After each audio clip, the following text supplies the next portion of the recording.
The CEO asked the beautiful girl, "Why do you need a job?" She replied, "My mother is dying." Hi, my beautiful family. Welcome back to Mr. Peter Stories. Before we begin, I just want to ask, how are you, truly? How is your heart? How is your home? I don't just tell stories. I carry you with me. You are my family and I care deeply. If you're here, please drop a heart or say, "I'm here," in the comments. Like this video too, so I know my voice is still reaching the ones I love. Now, from my heart to yours, here's a gentle prayer. May peace return to you like a long-lost friend. May strength rise within you even when you're tired. May your family be safe, your soul be calm, and your days touched by grace. You are never forgotten, you are deeply loved. Let's begin with love always. The 63rd floor of Rankin Tower commanded a view of Manhattan that made most visitors pause in reverence. Floor-to-ceiling windows revealed the city sprawled below like a glittering chessboard, but today, Joe Rankin noticed none of it.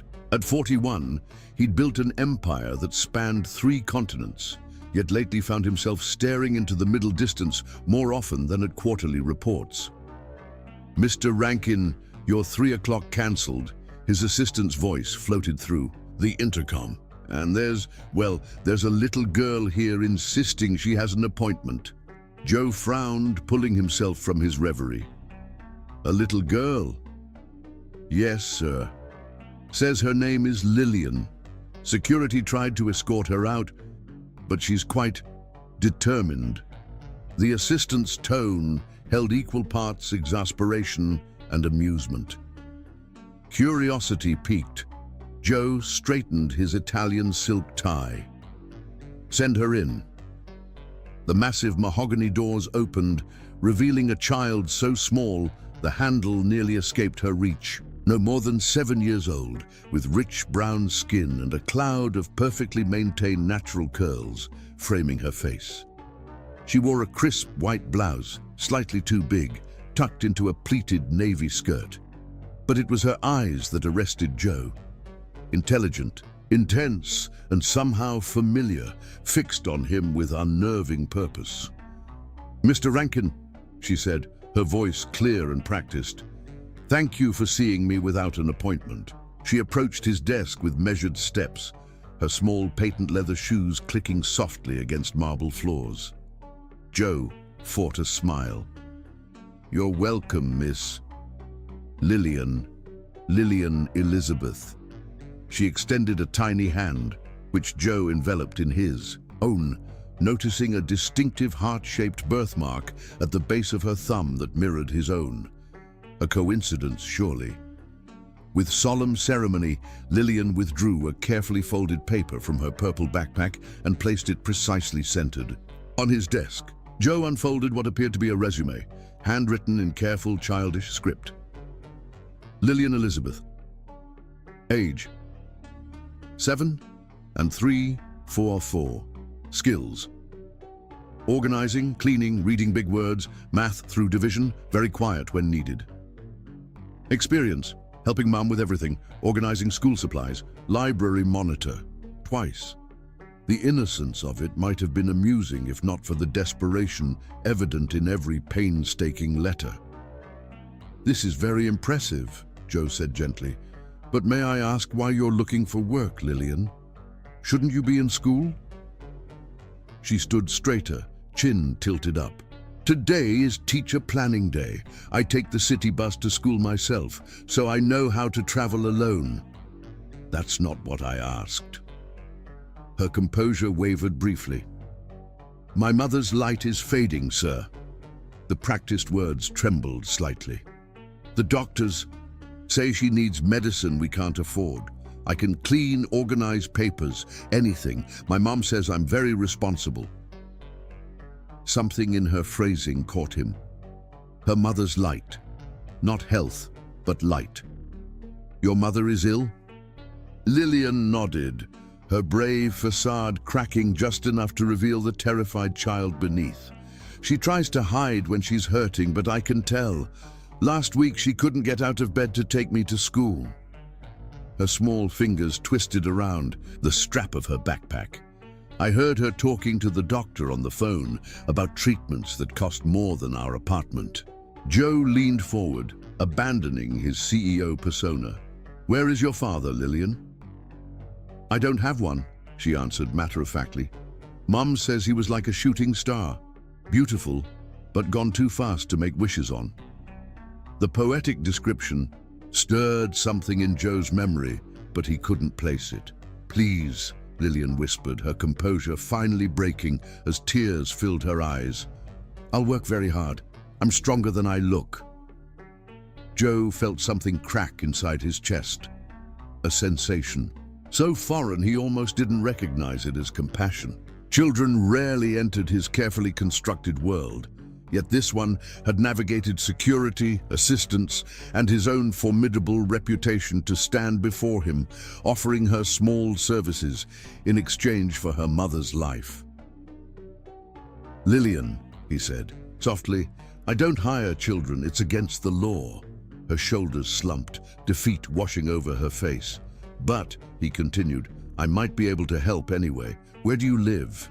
She hesitated, clearly torn between hope and the stranger danger warnings all children receive. "It's all right," Joe assured her. "I only want to speak with your mother. Perhaps there's a foundation that could assist with her medical costs." After a moment's consideration, Lillian retrieved a worn library card from her backpack and carefully wrote her address on the back. "We're in apartment 4B, she said, sliding it across the gleaming desk. "Mum will be home at 6. She works at Horizon Gallery and takes photographs sometimes for extra money." Joe studied the address, a modest neighborhood in Brooklyn, worlds away from his penthouse overlooking Central Park. "I'll come by this evening," he promised, pocketing the card. "Now, I'm guessing your mother doesn't know you're here?" Lillian shook her head, looking suddenly younger. "Then let's get you home safely." He picked up his phone. "Ms. Alvarez, please have my car brought around. I'll be escorting our young visitor home personally." The autumn evening wrapped Manhattan in golden light as Joe's Bentley glided through crosstown traffic. He'd left Lillian at her school's aftercare program with the director's promise to see her safely home, her face a mixture of hope and worry as she waved goodbye. Now, as twilight descended, Joe found himself standing before a well-maintained but aging brownstone, oddly nervous. He checked the address again before climbing the worn steps. Apartment 4B's door needed fresh paint, but the small seasonal wreath hanging from it suggested care despite limited resources. Joe knocked, adjusting his cuffs, a habit from bored. Meetings when he felt uncharacteristically unsettled. Footsteps approached and then the door opened. Time stopped. "Yes? Can I?"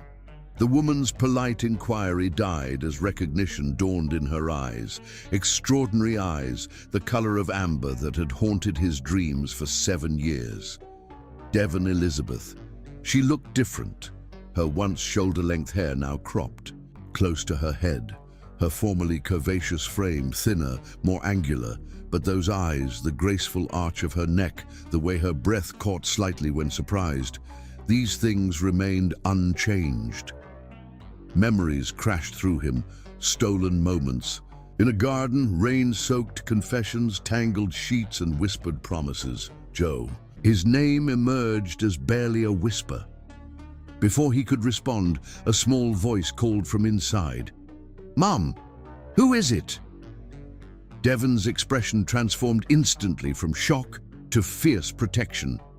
"Lillian, go to your room, please."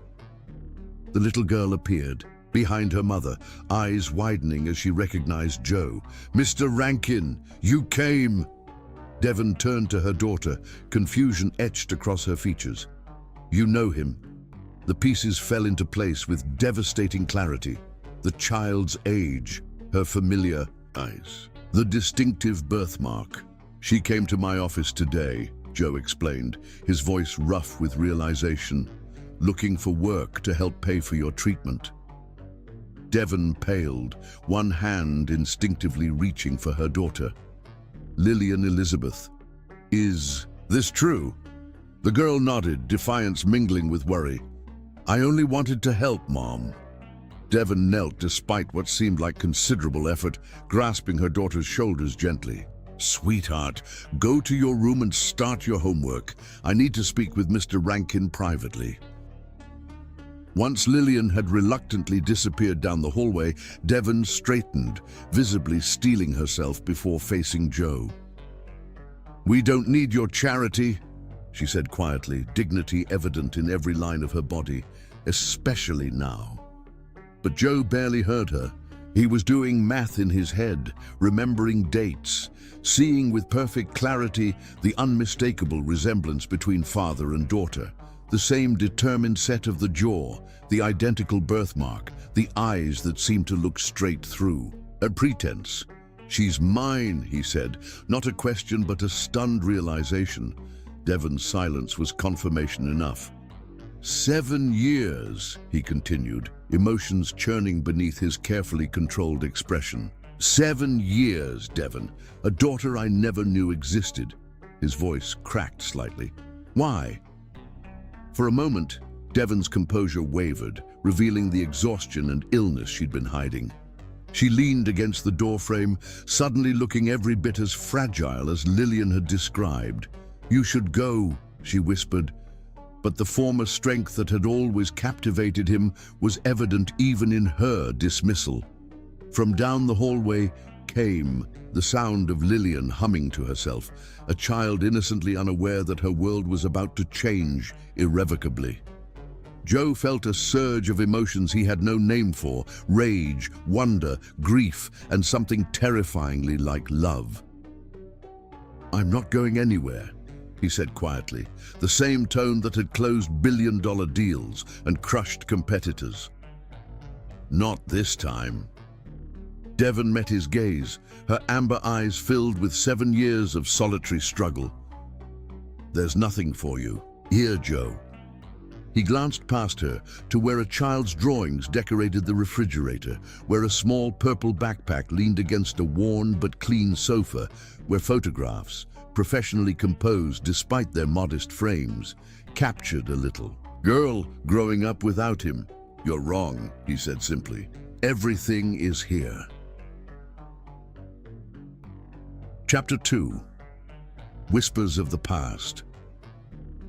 Devon Elizabeth closed the door and leaned against it, heart racing as though she'd run for miles. 7 years of carefully constructed defenses had crumbled in an instant at the sight of Joe Rankin's face. She pressed trembling fingers to her temples, fighting the wave of dizziness that had become all too familiar these past months. Mom? Lillian's voice called from her bedroom. Is Mr. Rankin still here? Devon took a steadying breath. No, sweetheart, but we need to talk about what you did today. She made her way to her daughter's room, where Lillian sat cross-legged on her bed, surrounded by math worksheets. The sight momentarily stole Devon's breath. How many times had she searched that little face for traces of Joe? Now, seeing them together, the resemblance was undeniable. Am I in trouble? Lillian asked, her eyes, Joe's eyes, wide with apprehension. Devon sat beside her daughter, tucking an errant curl behind her ear. What you did was dangerous, baby. Going downtown alone, talking to strangers. Mr. Rankin isn't a stranger, Lillian protested. His picture is in your box. Devon froze. What? Box? The special one under your bed. I was looking for your birthday present and I found it. Lillian's voice dropped to a whisper. There was a picture of you and him. You looked happy, and there was a ticket from the Rainbow Gardens and a note that said, for the photographer who sees what others miss. That's enough, Devon interrupted gently, heart pounding. Those things are private, Lillian. Is he my daddy? The question hung in the air between them, innocent yet devastating in its simplicity. Devon closed her eyes briefly, unprepared for this moment she'd always known would come. Yes, she finally whispered. But it's complicated, Lily. Is that why he came here? To be my daddy now? No, baby. He came because you went to his office.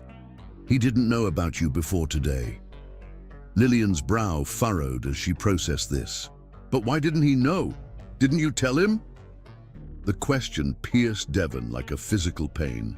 How to explain to a 7-year-old the complexities of adult relationships, of pride and hurt and circumstances. Sometimes, she began carefully, grown-ups make choices they think are right at the time. I thought it was better if it was just you and me. Because he wouldn't want us, Lillian asked, her perception startling in its accuracy. No, Devon answered honestly, because I was afraid. Before Lillian could ask the natural follow-up question, Devon's phone buzzed with a text. The home health nurse was running late. Devon suppressed a sigh. She'd been counting on having help with her evening medications. Homework first, then dinner, she said, rising with effort. We'll talk more about this later. In the sanctuary of her small bathroom, Devon swallowed 2 pills from the nearly empty prescription bottle, then stared at her reflection in the mirror. The woman who looked back at her was a shadow of the vibrant photographer who had caught Joe Rankin's eye at a charity gala 7 years ago. 7 years earlier. The Rainbow Gardens charity gala glittered with New York's elite, a forest of designer gowns and tuxedos beneath crystal chandeliers. Devon moved through the crowd, with practiced invisibility, her camera capturing candid moments between posed shots. As a last-minute replacement for her mentor, who'd fallen ill, she was grateful for the work, but acutely aware she didn't belong among the guests. "You're missing the real story," a deep voice said behind her as she photographed a group of socialites.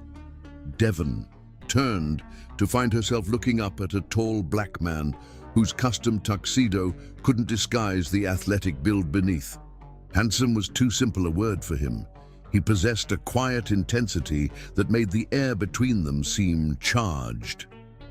"And what story is that?" she asked, professionally curious despite herself. "The genuine moments."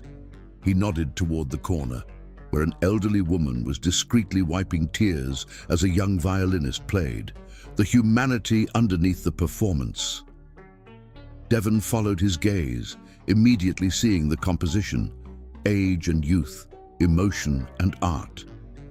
"Thank you for the tip, Mr. Rankin." Joe Rankin.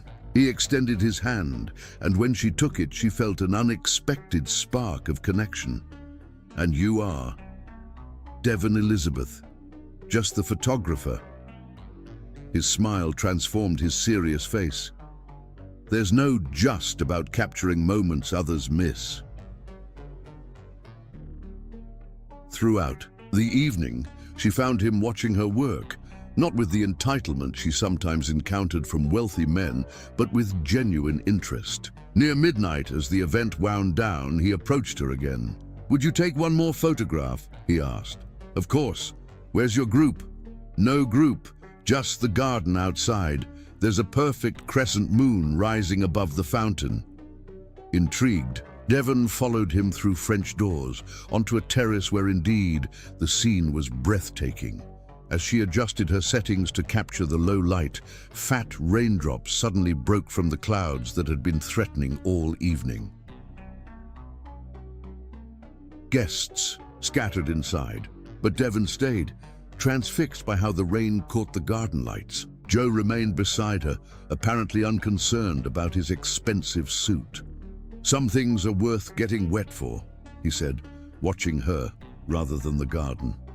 They ended up talking until 3 in the morning, sheltered in a gazebo as rain drummed. On the roof, he spoke of growing up in South Chicago, of the grandmother who'd raised him after his parents' death in a car accident, of building his company from nothing with just her life savings and his own determination. She told him about her Brooklyn childhood, her dreams of becoming a renowned photographer, her struggles in a competitive industry dominated by men who dismissed her unique perspective.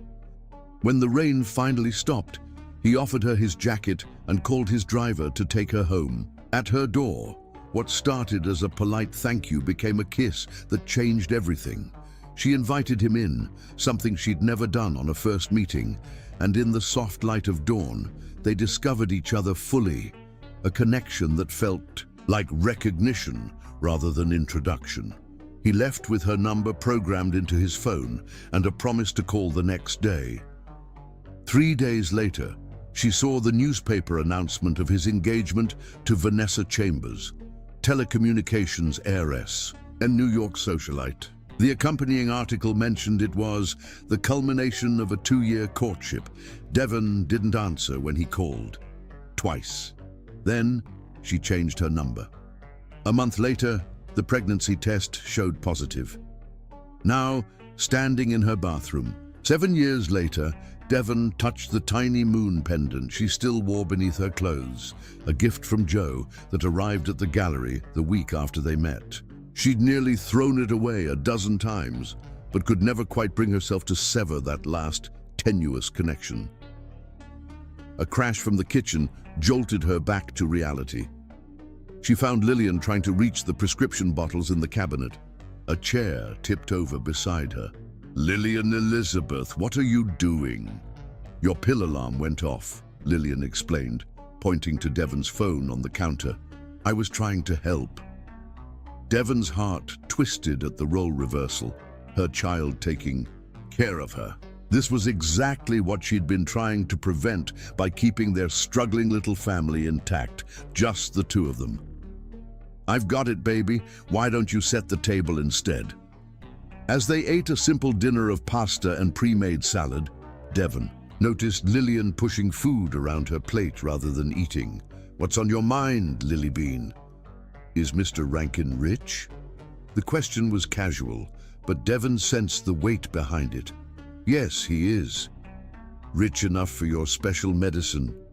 Devon set down her fork. "Lillian, listen to me. We don't need anyone's help. My new treatment starts next week, and I've saved enough to cover the first round."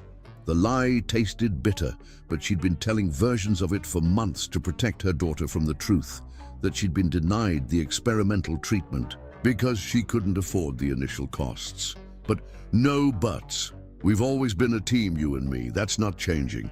Later, after tucking Lillian in with their nightly ritual of 3 stories and a special brave girl blessing, a tradition begun when nightmares plagued her daughter's sleep, Devon retrieved the weathered wooden box from beneath her bed.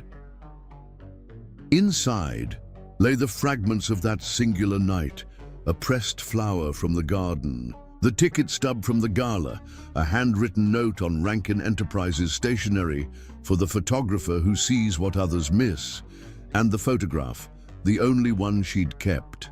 In it, she and Joe sat on the gazebo steps, his jacket around, her shoulders, both laughing at something now forgotten. One of the catering staff had taken it with her camera, a stolen moment of perfect connection. Behind these mementos lay documents she'd prepared years ago but never filed. Paternity acknowledgement, forms, potential custody arrangements, letters to Joe she'd written but never sent. She'd been contemplating contacting him for months as her condition worsened, the fear of leaving Lillian alone eventually outweighing her pride. Now he had found them anyway, through the determined efforts of their precocious daughter. Devon's phone buzzed with a text message from a number she didn't recognize. "I'm not disappearing again. We need to talk, not just about Lillian, but about your treatment. Please." She stared at the words until they blurred, weakness washing over her. The medication wasn't working as well anymore. Her oncologist had been clear. Without the specialized treatment, her prognosis was measured in months, not years. Devon tucked the phone away without responding and curled onto her bed, still in her clothes. She'd fought so hard to keep their lives stable, to be everything Lillian needed.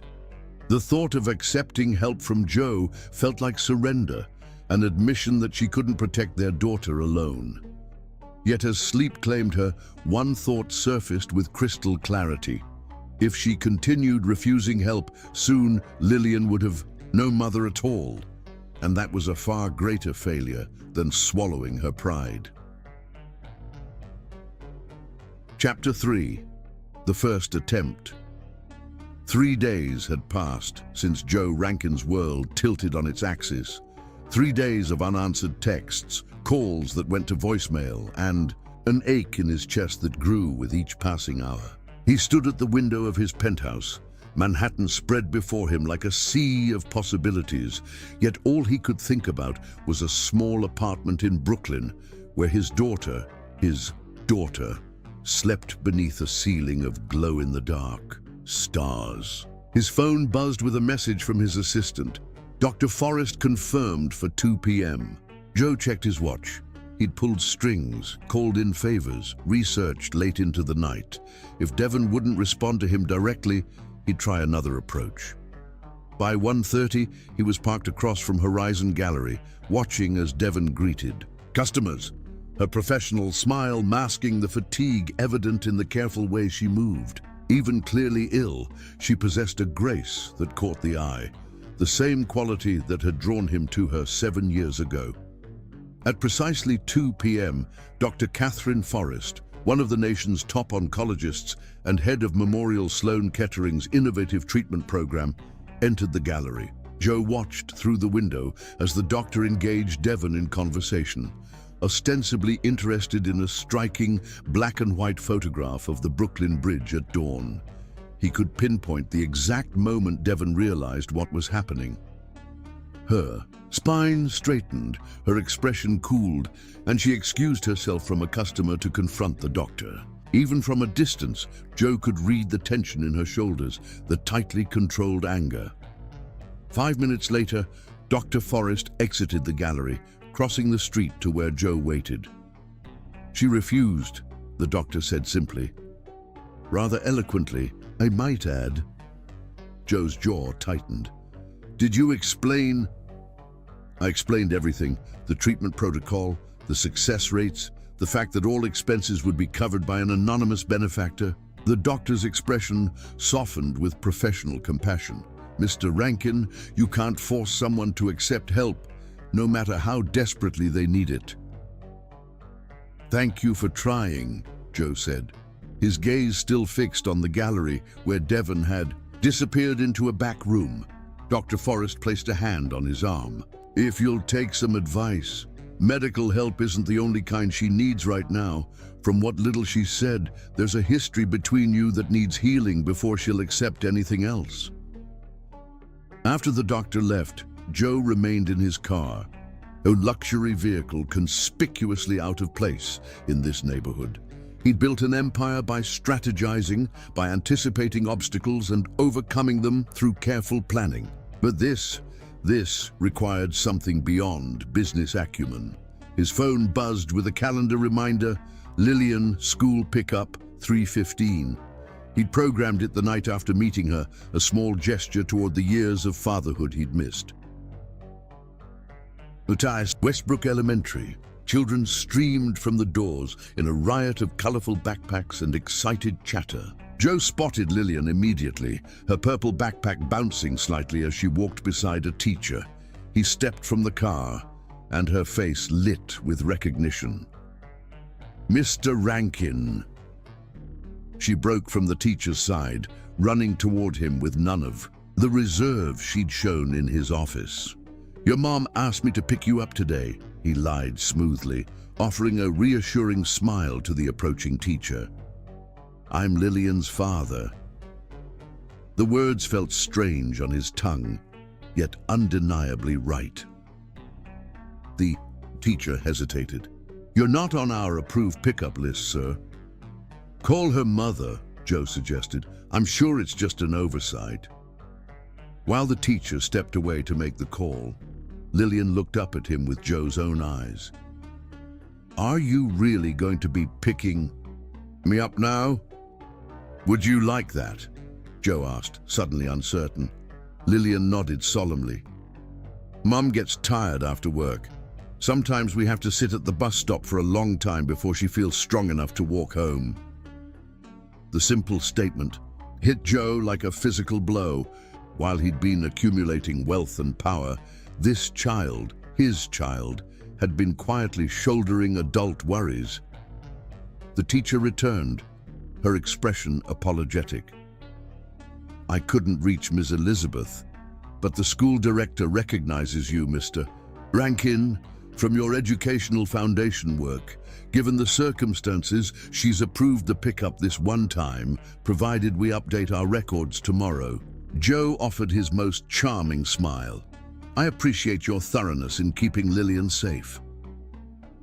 In the car, Lillian seemed fascinated by the leather seats and multiple buttons. Is this really your car? Do you drive it yourself? Sometimes, Joe admitted, but usually I have a driver. Like a princess, Lillian giggled, then grew serious. Are you taking me home? Not just yet. I thought we might stop for ice cream first, if that's okay with you. Her eyes widened. On a school night, at the small ice cream parlor, Joe watched in amusement as Lillian deliberated over flavors with the solemnity of a judge delivering a verdict. She finally settled on strawberry with rainbow sprinkles, while Joe chose classic vanilla. They sat at a corner table, Lillian's feet dangling inches from the floor. For all his negotiation skills, Joe found himself nervous about talking to this small person who shared his DNA. Lillian, he began carefully, how much has your mum told you about me? She licked her spoon thoughtfully. Not much. Just that you didn't know about me, and that's why you weren't around. Her eyes met his, direct and unflinching. She keeps your picture, though, and sometimes I hear her talking to it when she thinks I'm asleep. Joe's heart constricted. What does she say? Mostly sorry things. And once she asked why you didn't call back, Lillian tilted her head. Did you lose her phone number? The innocent question carried the weight of 7 years of misunderstanding.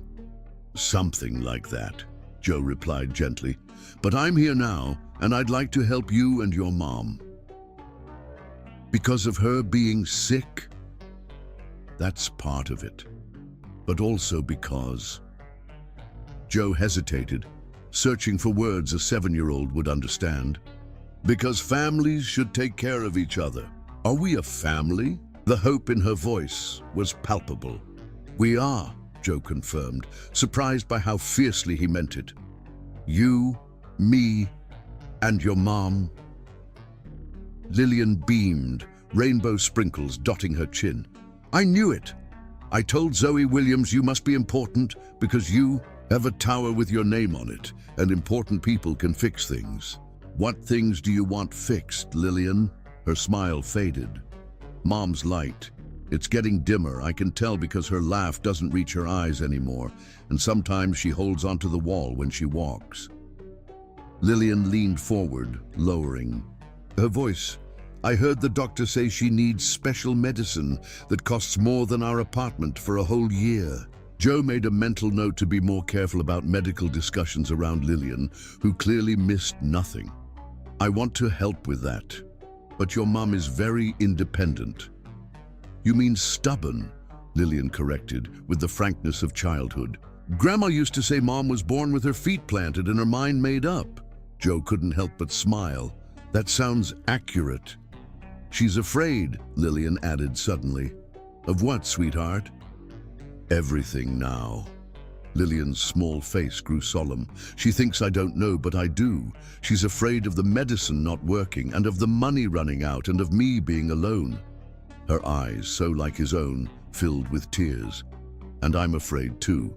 Without hesitation, Joe moved to her side of the booth and wrapped an arm around her thin shoulders. I'm not going to let anything happen to either of you, Lillian. I promise. She leaned against him, A trust so immediate and complete, it humbled him. Pinky promise? Joe linked his little finger with hers, a sacred contract. Pinky promise. When he finally drove her home, Joe walked Lillian to the apartment door, a small pharmacy bag in hand. Devon opened the door, her face pale with worry. "The school called," she said, relief and anger warring in her voice. "Where have you been?" "Ice cream," Lillian announced, slipping past her mother into the apartment. "Dad and I had ice cream." A word "dad" hung in the air between the adults, new and raw and undeniable. "We need to talk," Joe said quietly, offering the pharmacy bag. "I had your prescriptions refilled, the good ones, not the generics." Devon's hand trembled slightly as she took the bag, pride and necessity battling visibly across her face. "This doesn't change anything." "It changes everything," Joe countered gently. "And I think you know that." Before she could respond, Lillian called from inside, "Mom, come see, Dad's going to fix your light." Devon's eyes closed briefly, a mixture of emotions too complex to name passing across her features.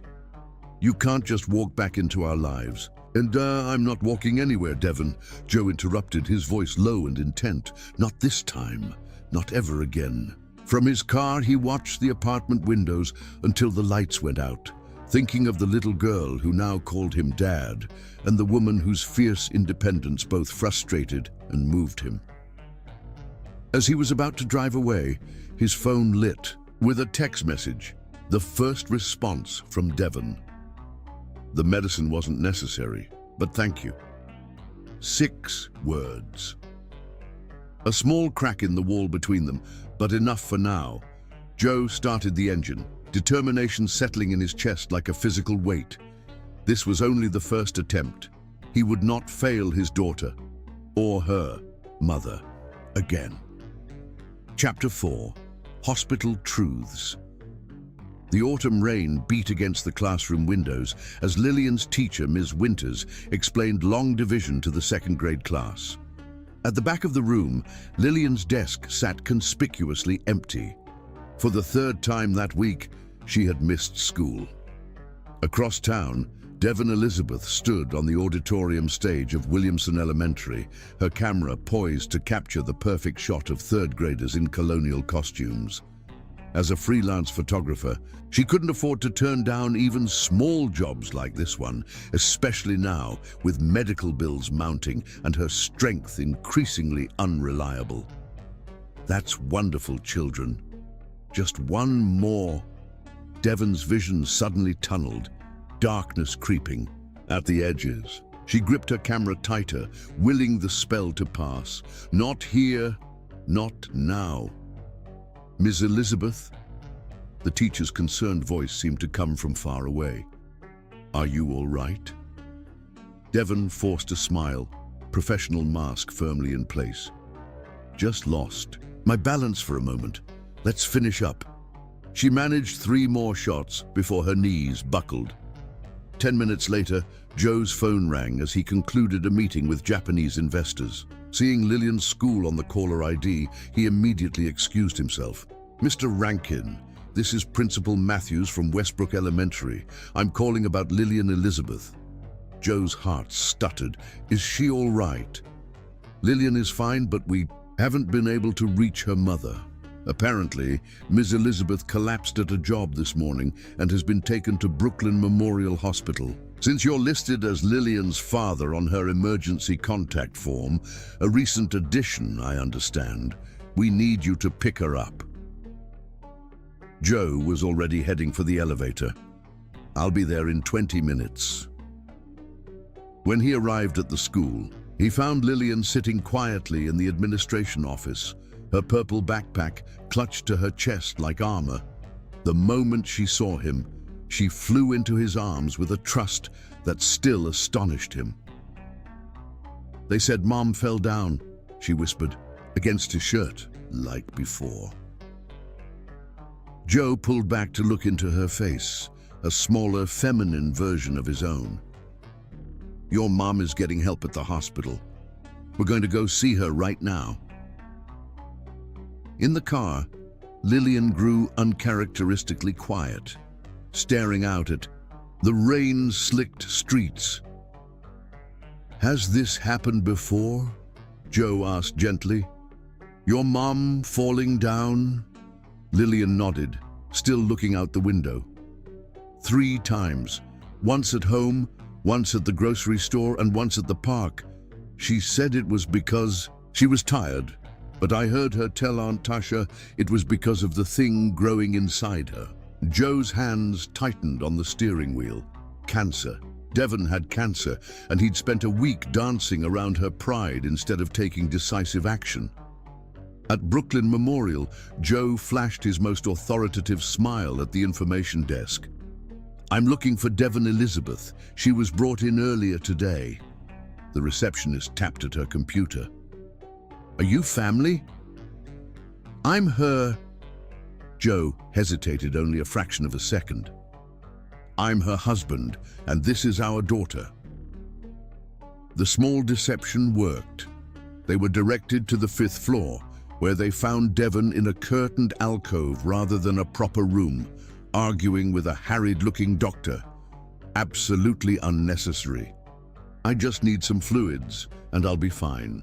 Miss Elizabeth, your tests indicate severe anemia and concerning liver function.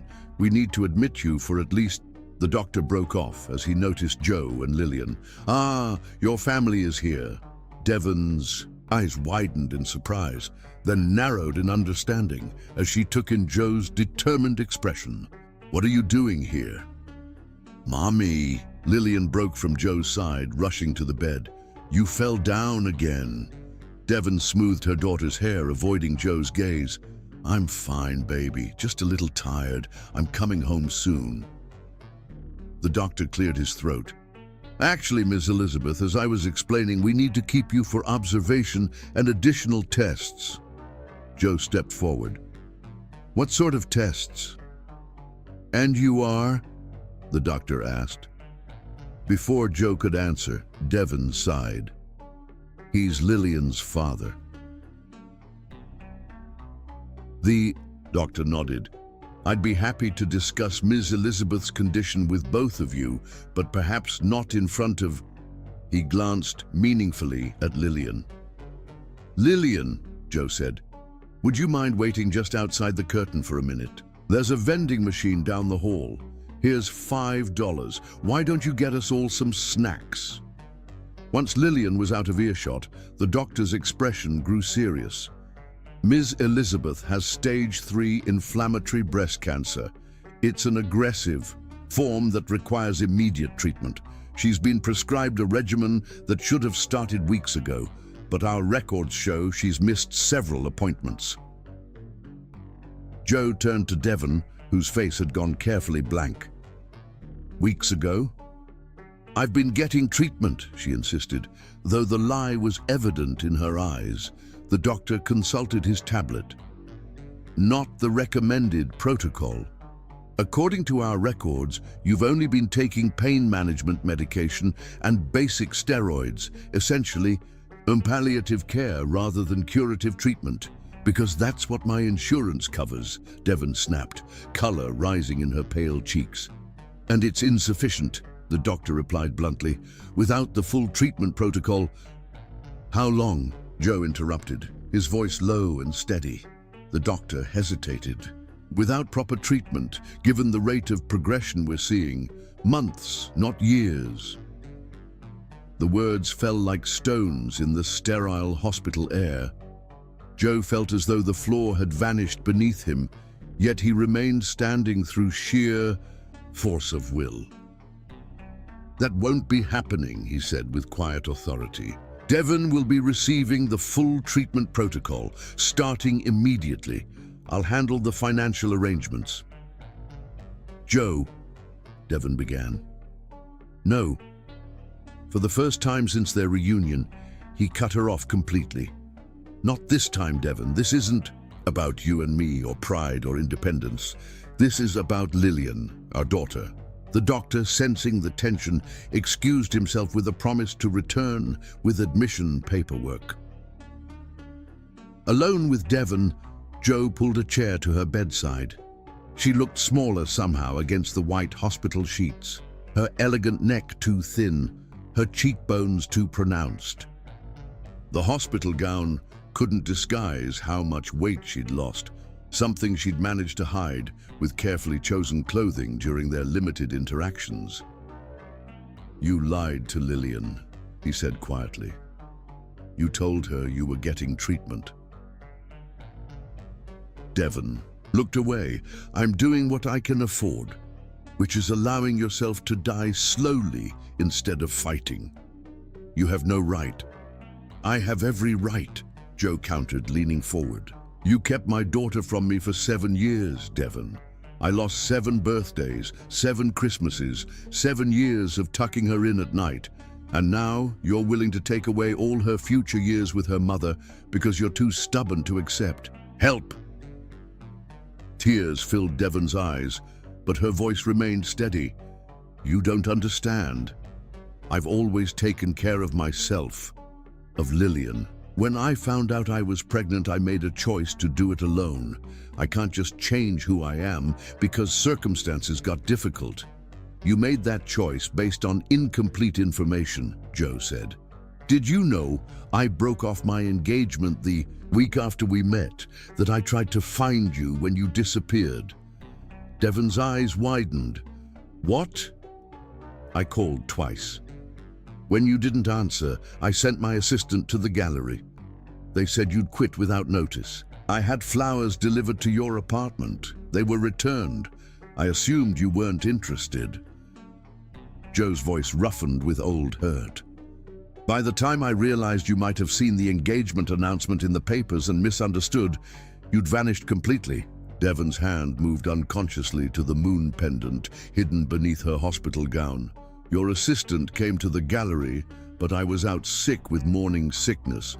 My co-worker said someone from Rankin Enterprises had been asking for me, but I thought..." She trailed off, the assumptions of 7 years ago suddenly gossamer thin in retrospect. "You thought I was trying to buy your silence? Pay you off," Jo supplied, seeing the realization dawn in her eyes.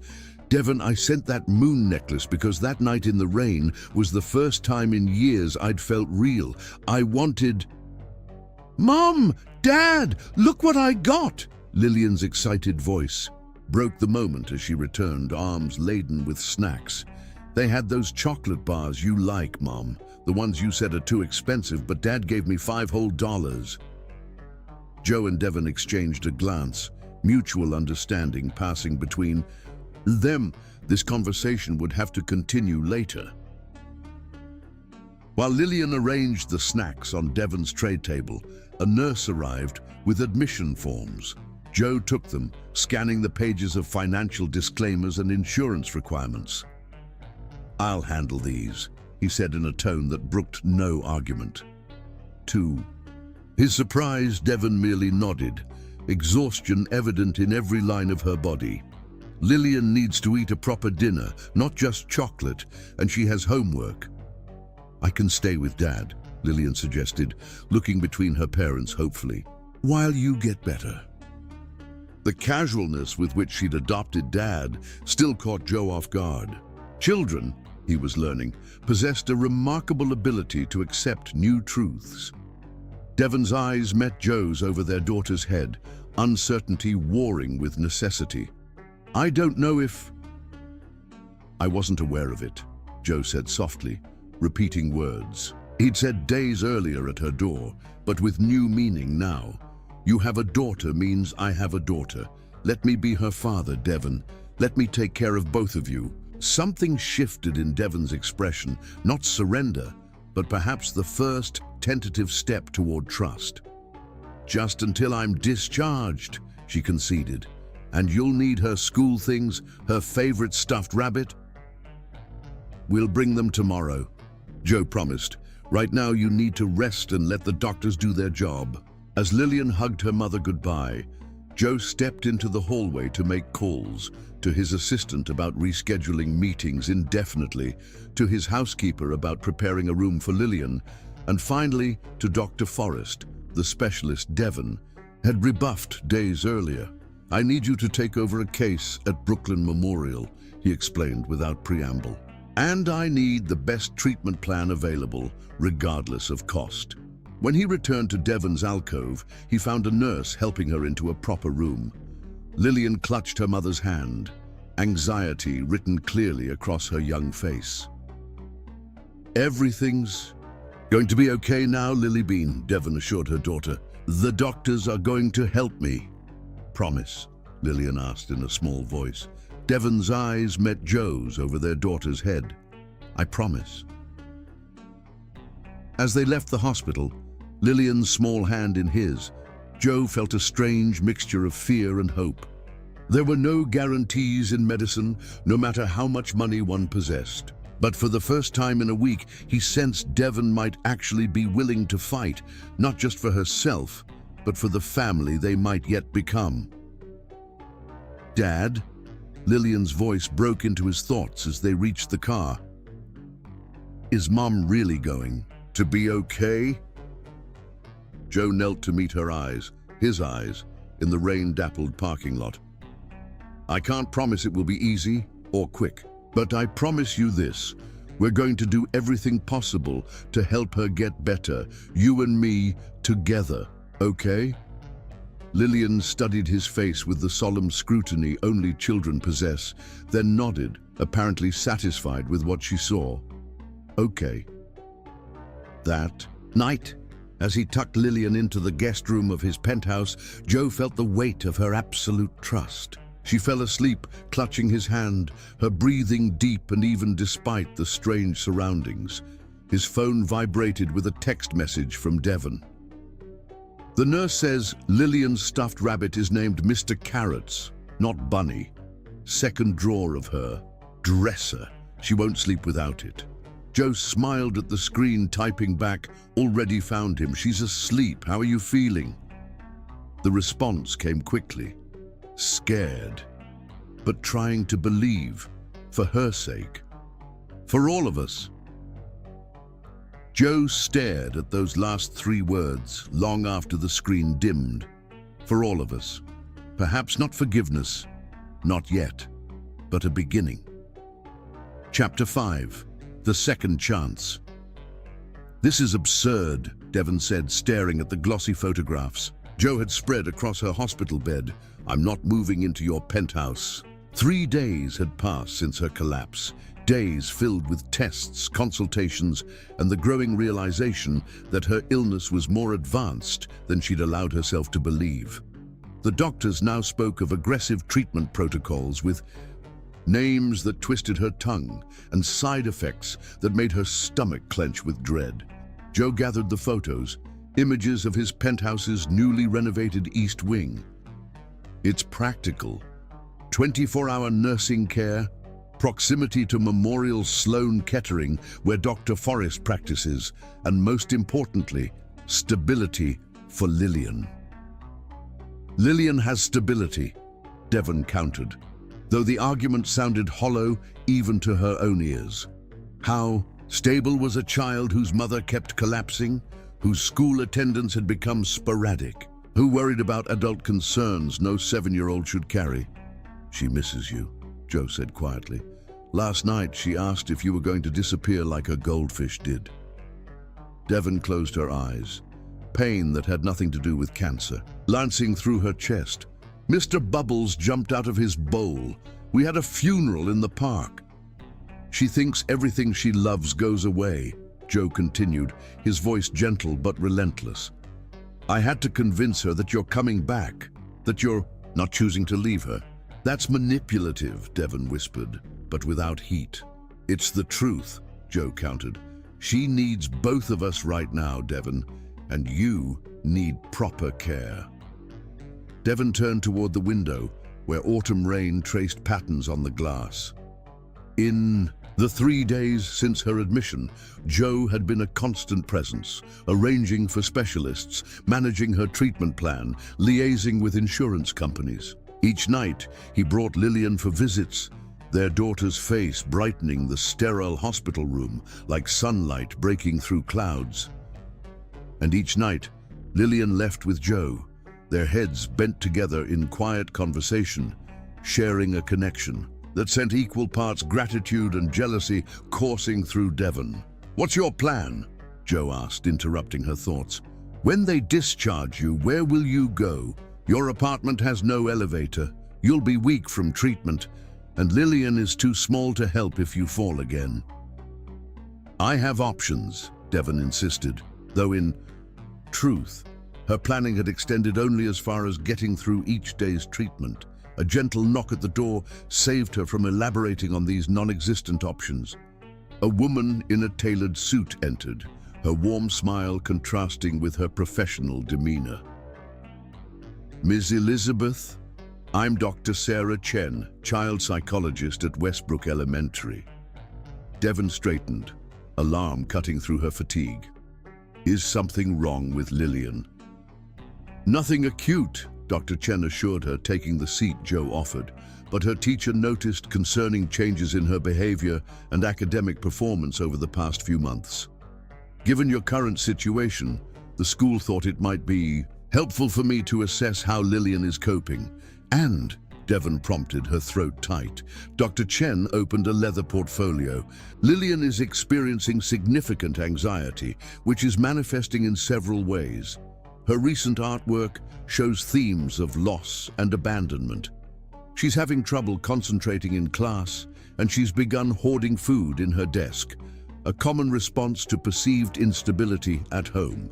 Devon's hands twisted in the thin hospital blanket. She'd tried so hard to shield Lillian from the worst of her illness, to maintain normalcy despite the increasing difficulty of doing so. Hearing her failures laid out so clinically pierced through her carefully maintained composure. "She's also showing remarkable resilience," Dr. Chen continued, her tone softening.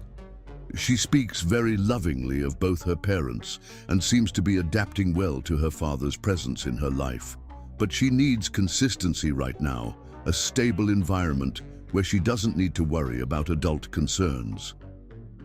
"Like whether her mother will collapse again," Devon whispered. "Precisely." Dr. Chen closed her portfolio. "I understand Mr. Rankin has offered his home as a temporary solution during your recovery." Devon shot Joe a look. "You arranged this." "I spoke with the school," he admitted. "They suggested Dr. Chen might help us find the best solution for Lillian." "And what would you recommend, Doctor?" Devon asked, unable to keep a hint of challenge from her voice. Dr. Chen met her gaze directly. "I would recommend whatever arrangement provides Lillian with the most stability and the least disruption during this difficult time. If that means temporarily living in Mr. Rankin's home where nursing care is available and both parents are accessible, I believe that would be in Lillian's best interest." The words hung in the air between them, professional and dispassionate, yet loaded with implication. Devon looked from Dr. Chen to Joe, seeing not triumph in his expression, but genuine concern for Lillian, and perhaps for her as well. "I'd need my own space," she said finally. "Not just a guest room." Relief washed over Joe's face. "There's a garden house on the property. It's fully furnished, private with its own entrance. You'd have independence, but help nearby when needed." Devon raised an eyebrow. "A garden house in Manhattan?" A ghost of a smile touched Joe's lips. "The penthouse has a private roof garden. The previous owner built a glass pavilion that I've rarely used. It's small but comfortable." "And the nursing care," Devon pressed, still searching for reasons to refuse. "Private duty nurses during your treatment phases, on call when you're feeling stronger. And I've arranged for a leave of absence from work to be primary caregiver for Lillian." Joe held up a hand as Devon began to protest. "This isn't negotiable, Devon. Our daughter needs stability, and you need to focus on getting well." Our daughter. The word still sounded strange, a reality she'd never allowed herself to imagine during 7 years of single motherhood. Yet here it was, Joe fully embracing fatherhood with the same intensity he brought to everything else in his life. Dr. Chen stood, sensing a decision had been reached. I'll check in with Lillian next week to see how she's adjusting. And Ms. Elizabeth, her professional demeanor softened slightly. Children are remarkably adaptable. What damages them most isn't change, but the fear that comes from sensing their parents' distress and feeling powerless to help. After the psychologist left, silence stretched between Devon and Joe. Outside, the autumn rain turned to early sleet, a reminder that winter approached. A winter Devon had privately feared she might not see. "This is temporary," she said finally. "Until I'm stronger." Joe nodded, accepting this condition without argument. "The garden house will be ready when you're discharged. Lillian and I will bring whatever personal items you need from your apartment." "Lillian seems comfortable with you," Devon observed, trying to keep the complex tangle of emotions from her voice. "She's extraordinary," Joe said simply. "You've done an amazing job raising her, Devon. I hope you know that." The sincere praise caught her off guard, warming places long gone cold. "She calls you Dad now. Is that okay?" For the first time since his return to their lives, Joe sounded uncertain. Devon considered the question honestly. "Yes," she decided. "It's who you are to her. It's who you should have been all along." "I would have been," Joe said quietly, "if I'd known." The old hurt flickered between them. 7 years of misunderstanding, built on assumptions neither had verified. But now wasn't the time to excavate those wounds. Not with treatment beginning tomorrow, and a little girl waiting for both her parents to come home. "There's something I need you to understand," Devon said, meeting his gaze directly. "I'm not agreeing to this arrangement because I want your help. I'm doing it for Lillian." Joe nodded, accepting her terms without argument. "I understand." But as he gathered his coat to leave, he paused at the door. "Devon, for what it's worth, I'm glad it was my office she walked into that day. I'm glad to have found you both, even under these circumstances." After he left, Devon turned again to the window, watching sleet turn back to rain. The truth, which she wasn't ready to admit aloud, was that some small hidden part of her was glad too. Not about the illness that had forced her hand, but about the chance to see Joe with Lillian, to witness the bond already forming between father and daughter. It wasn't forgiveness, not yet, but perhaps it was the beginning of something else. A second chance none of them had expected, arriving in the most unlikely package. Her phone buzzed with a text from Joe. "Lillian wants to know if you need Mr. Carrots tonight, or if she can keep him to tell him about the garden house." "Your call." Devon smiled despite herself, typing back, "Tell her Mr. Carrots should stay with her, but let him know I'll see him tomorrow."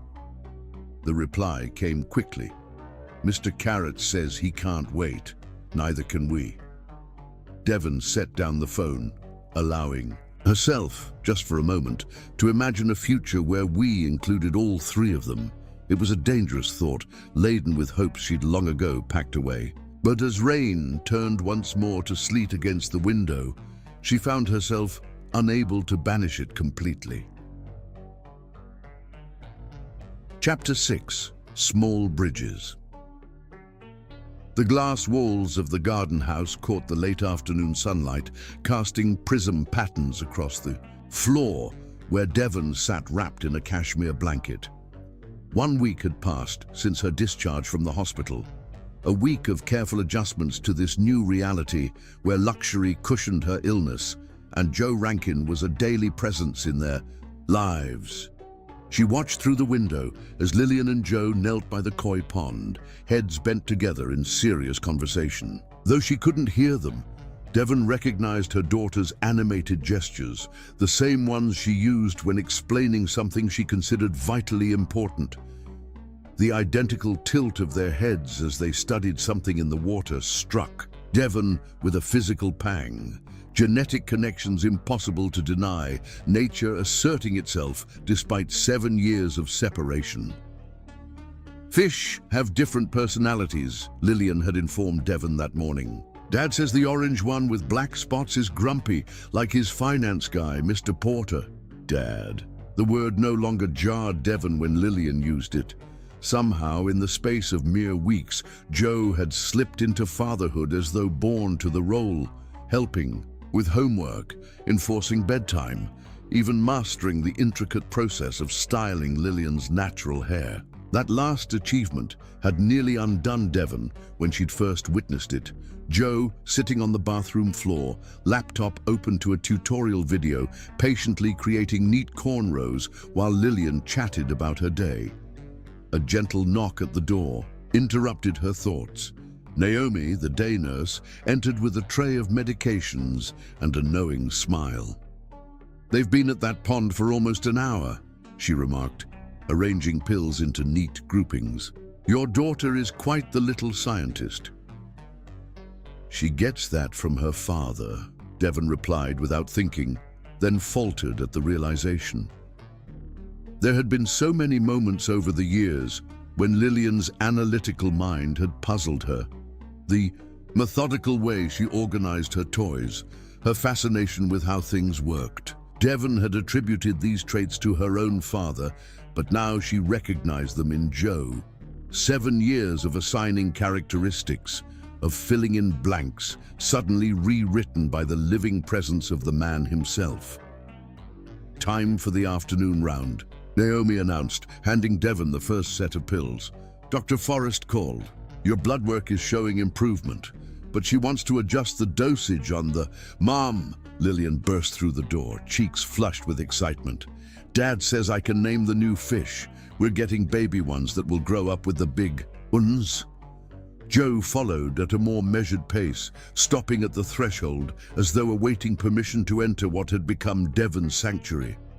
Despite his ownership of the entire property, he had respected her space completely, never entering. Without invitation, Devon nodded slightly, granting the unspoken request. "Baby fish sound like a lot of responsibility." "Dad says I'm very responsible," Lillian announced, climbing onto the window seat beside Devon. "He says, I get that from you." Devon's eyes met Joe's over their daughter's head, something unspoken, passing between them. Gratitude, perhaps, or acknowledgement of the careful way he honored her role in Lillian's life, even while establishing his own. Naomi tactfully gathered the medication tray. "I'll be back for the evening dose at 7, Miss Elizabeth." After the nurse departed, Lillian snuggled closer to Devon, her small body fitting perfectly into the curve of her mother's side. "You look prettier today. Your eyes aren't so tired."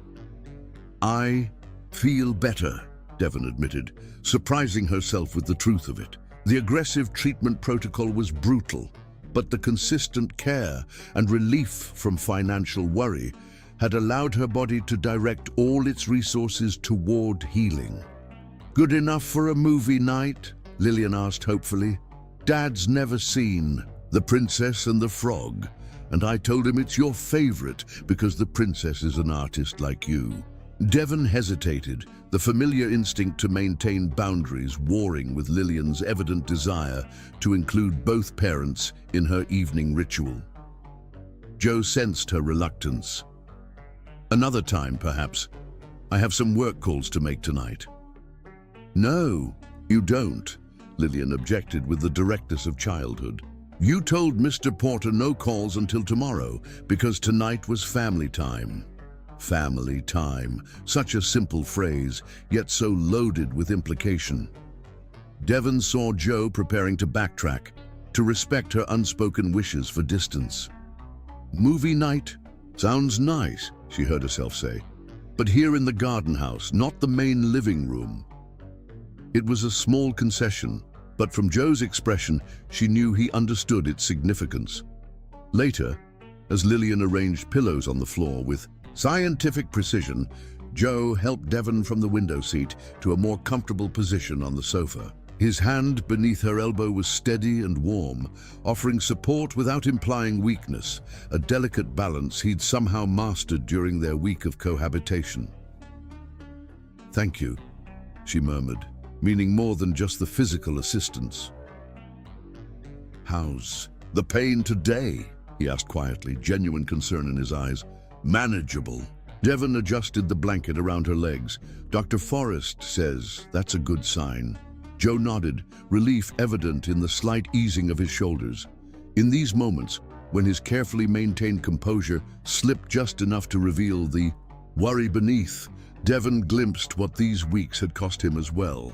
The weight of sudden fatherhood, of assuming responsibility for her care, of rearranging his life to accommodate them both. "Perfect," Lillian announced, surveying her pillow arrangement. "Dad, you sit by Mom, and I'll sit on the pillows." As the movie began, Devon was acutely aware of Joe beside her, not touching, but close enough that she could sense his warmth, smell the subtle cedar notes of his cologne. Lillian had positioned herself on her pillow nest, head tipped back against the sofa between them, effectively joining all three into a unit. Halfway through the film, Lillian's breathing deepened into sleep, her small face relaxed in complete security. Devon watched her daughter's chest rise and fall, overwhelmed by a wave of love so intense, it physically ached. "She prays for you every night," Joe said softly, following her gaze to their sleeping child. "Always the same words. Please help Mommy's light get bright again."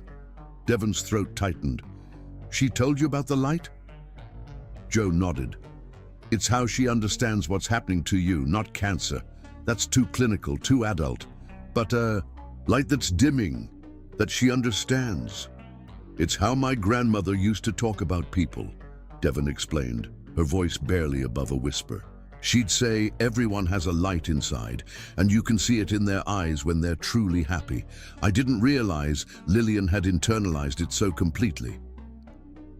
On screen, the princess and her prince dance beneath glowing fireflies, but neither adult was watching anymore. "She has your creativity," Joe observed. "The way she sees the world in metaphors and stories. And your analytical mind," Devon countered, "the way she has to understand how everything works."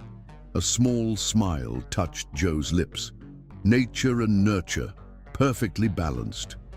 The simple observation opened something in Devon's chest, acknowledgement that Lillian was not just hers, not just his, but truly theirs. A bridge between them that would exist regardless of what happened next. "I found her photo," Joe said after a moment, his voice carefully neutral. "The one from the charity gala. It was with my grandmother's things in storage. I'd given it to her because she'd been asking when I was going to settle down and give her great-grandchildren." Devon stilled, caught off guard by this glimpse into a past she'd reimagined countless times. "You showed your grandmother our picture?" Joe nodded, his eyes on Lillian rather than her. "She said you had kind eyes, that you looked at me like I was more than my bank account." He paused, choosing his words carefully. "She died 3 months after we met. I wish she could have known Lillian." Devon tried to imagine an alternate history where she'd called Joe back, where she'd given him the chance to explain about the engagement, where Lillian had grown up knowing her father's family as well as her mother's. The possibilities unfolded, like roads not taken, bittersweet with what might have been. "I'm sorry for your loss," she said softly. "And I'm sorry Lillian missed knowing her." "She would have adored Lillian," Joe confirmed, "and respected you immensely for raising such an extraordinary child on your own." The simple acknowledgement, free from judgment or resentment over the years he'd missed, loosened something tight in Devon's chest. For the first time since Joe had reappeared in their lives, she allowed herself to consider that perhaps, in his position, she might have made the same assumptions he had about her. Silence. "I need to ask you something," she said quietly, watching Lillian's peaceful face. If... She swallowed hard. If the treatment doesn't work... It will, Joe interrupted, an edge of steel beneath the quiet words. But if it doesn't, Devon persisted, needing to voice the fear that had haunted her since the diagnosis. Would you raise her? Not just financially, but really raise her. Know her favorite foods and how she needs the nightlight on, but the closet door closed? Remember that she's allergic to strawberries, but not raspberries. Understand that when she says she's fine, she usually isn't? Joe turned to face her fully, his expression stripped of the polished corporate veneer she'd grown accustomed to seeing. I would give my life for her, Devon, and I swear to you, if it comes to that, which it won't, I will make sure she knows every day how extraordinary her mother was. How brave, how talented, how fiercely she loved her daughter. In the blue glow of the television screen, with their sleeping child between them, Devon believed him. Not just the promise to care for Lillian, but the conviction that she would survive to do it herself. Okay, she whispered, too exhausted suddenly to maintain the barriers she'd so carefully constructed. As the movie played on, unwatched, Lillian shifted in her sleep, one small hand reaching out to touch her mother's leg, the other unconsciously seeking her father's. Connected by this bridge of childhood trust, Devon and Joe sat in a silence that felt, for the first time, like peace. Later, after Joe had carried Lillian to bed, Devon stood at the window of the garden house, watching the city lights shimmer through the autumn mist. Her fingers found the moon pendant she still wore, the only piece of Joe she'd allowed herself to keep from that night, 7 years ago. Her phone lit with a text message. Thank you for tonight. It meant the world to her, and to me. Devon looked toward the main penthouse, where a single light still burned in what she now knew was Joe's study. Words had never been her strongest form of expression. She communicated through images, through the careful framing of moments caught in time, but tonight she found herself typing a response. Thank you for being the father she deserves. It wasn't forgiveness exactly, but standing in the glass house that had become her refuge, Devon Elizabeth realized it might be the first step towards something equally important: acceptance of the present and permission to imagine a future where the three of them might find their way forward together. Chapter 7. The Breaking Point. The winter wind howled outside the penthouse windows, driving sleet against glass in angry bursts. Inside, the atmosphere was equally turbulent as Joe paced the living room, phone pressed to his ear, while Naomi, the day nurse, spoke in urgent, hushed tones. 142, she reported, and rising. We need to get her to the hospital immediately. Joe's grip tightened on the phone. I'll be there in 5 minutes. Call Dr. Forrest and tell her we're coming in. It had been 6 weeks since Devon moved into the garden house. 6 weeks of cautious optimism as the aggressive treatment protocol seemed to be working. Her energy had improved, her appetite had returned, and yesterday they'd celebrated when Dr. Forrest reported her tumor markers were dropping significantly and blood counts were moving in the right direction. But cancer was unpredictable, and the newest medication had left Devon's immune system dangerously compromised. What had begun as a mild cough that morning had escalated with frightening speed. Joe took the stairs to the roof garden 2 at a time, the December air biting through his shirt sleeves. He hadn't bothered with a coat. Through the glass walls of the garden house, he could see Naomi bent over Devon's bed, administering oxygen through a portable tank. How is she? Joe demanded, pushing through the door. Devon lay still, her skin ashen except for 2 bright spots of color high on her cheekbones. Her breathing came in shallow gasps, each one visibly painful. Joe, she whispered, reaching for his hand. Lillian. At school, he assured her, squeezing her fingers. They felt like fire against his palm. Don't worry about her right now. But worry filled Devon's fevered eyes. Promise me, she insisted, each word a struggle. Promise you'll take care of her. You're going to be fine, Joe said firmly. But Devon's grip tightened with surprising strength. Promise me. I promise, Joe replied, his throat tight. But I won't need to because you're going to beat this. You hear me, Devon? This is not how our story ends. A ghost of a smile touched her cracked lips. So stubborn, she murmured before her eyes fluttered closed. The next hours passed in a blur of emergency rooms, doctors' consultations, and the sterile efficiency of Memorial Sloan Kettering's intensive care unit. Pneumonia, the doctors explained, a common but dangerous complication for patients with compromised immune systems. Devon was placed on powerful antibiotics and sedated to help her body fight the infection. How bad is it? Joe asked Dr. Forrest, directly standing outside Devon's ICU room while nurses adjusted IVs and monitors. The oncologist's experienced eyes held no false comfort. The next 24 hours are critical, Mr. Rankin.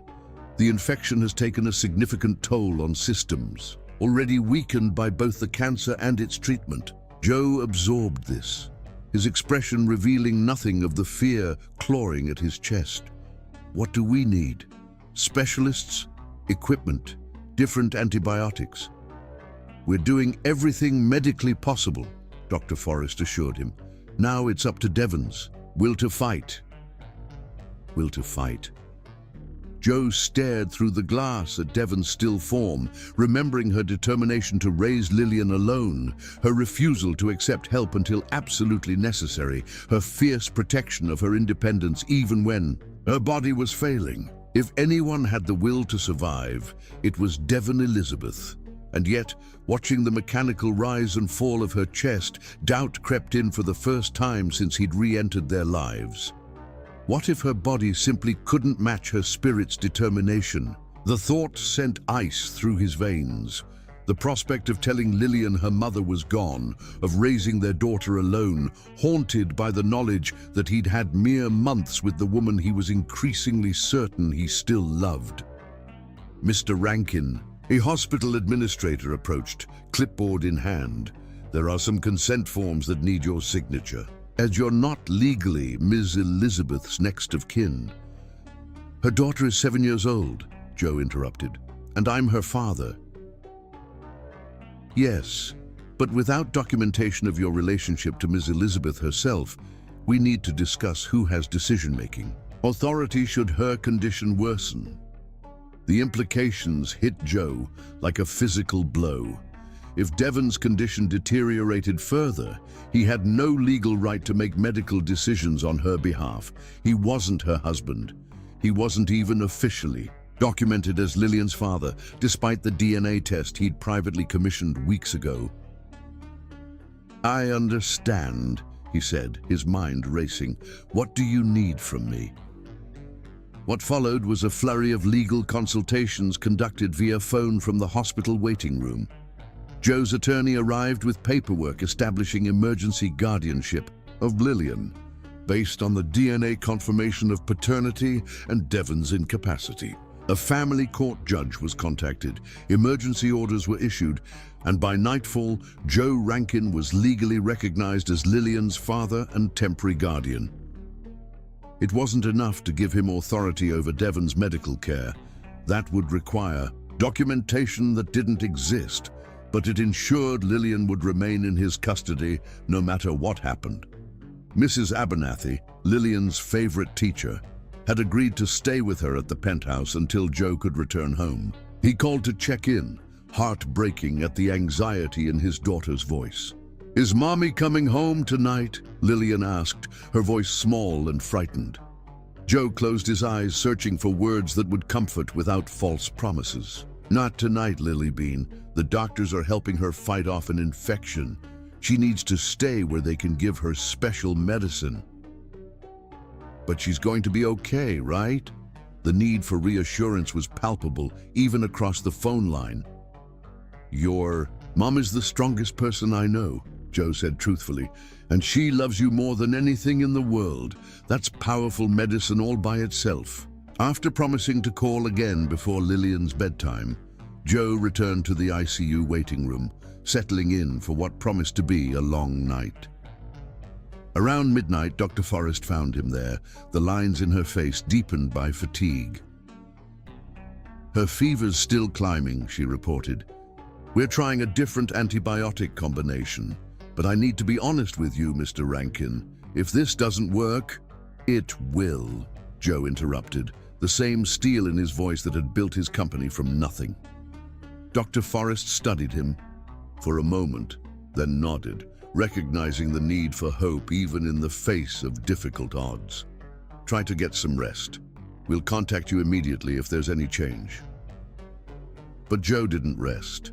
He spent the night moving between the waiting room sofa and the observation window of Devon's ICU room, watching the steady rhythm of machines breathing for the woman who had given him the greatest gift of his life.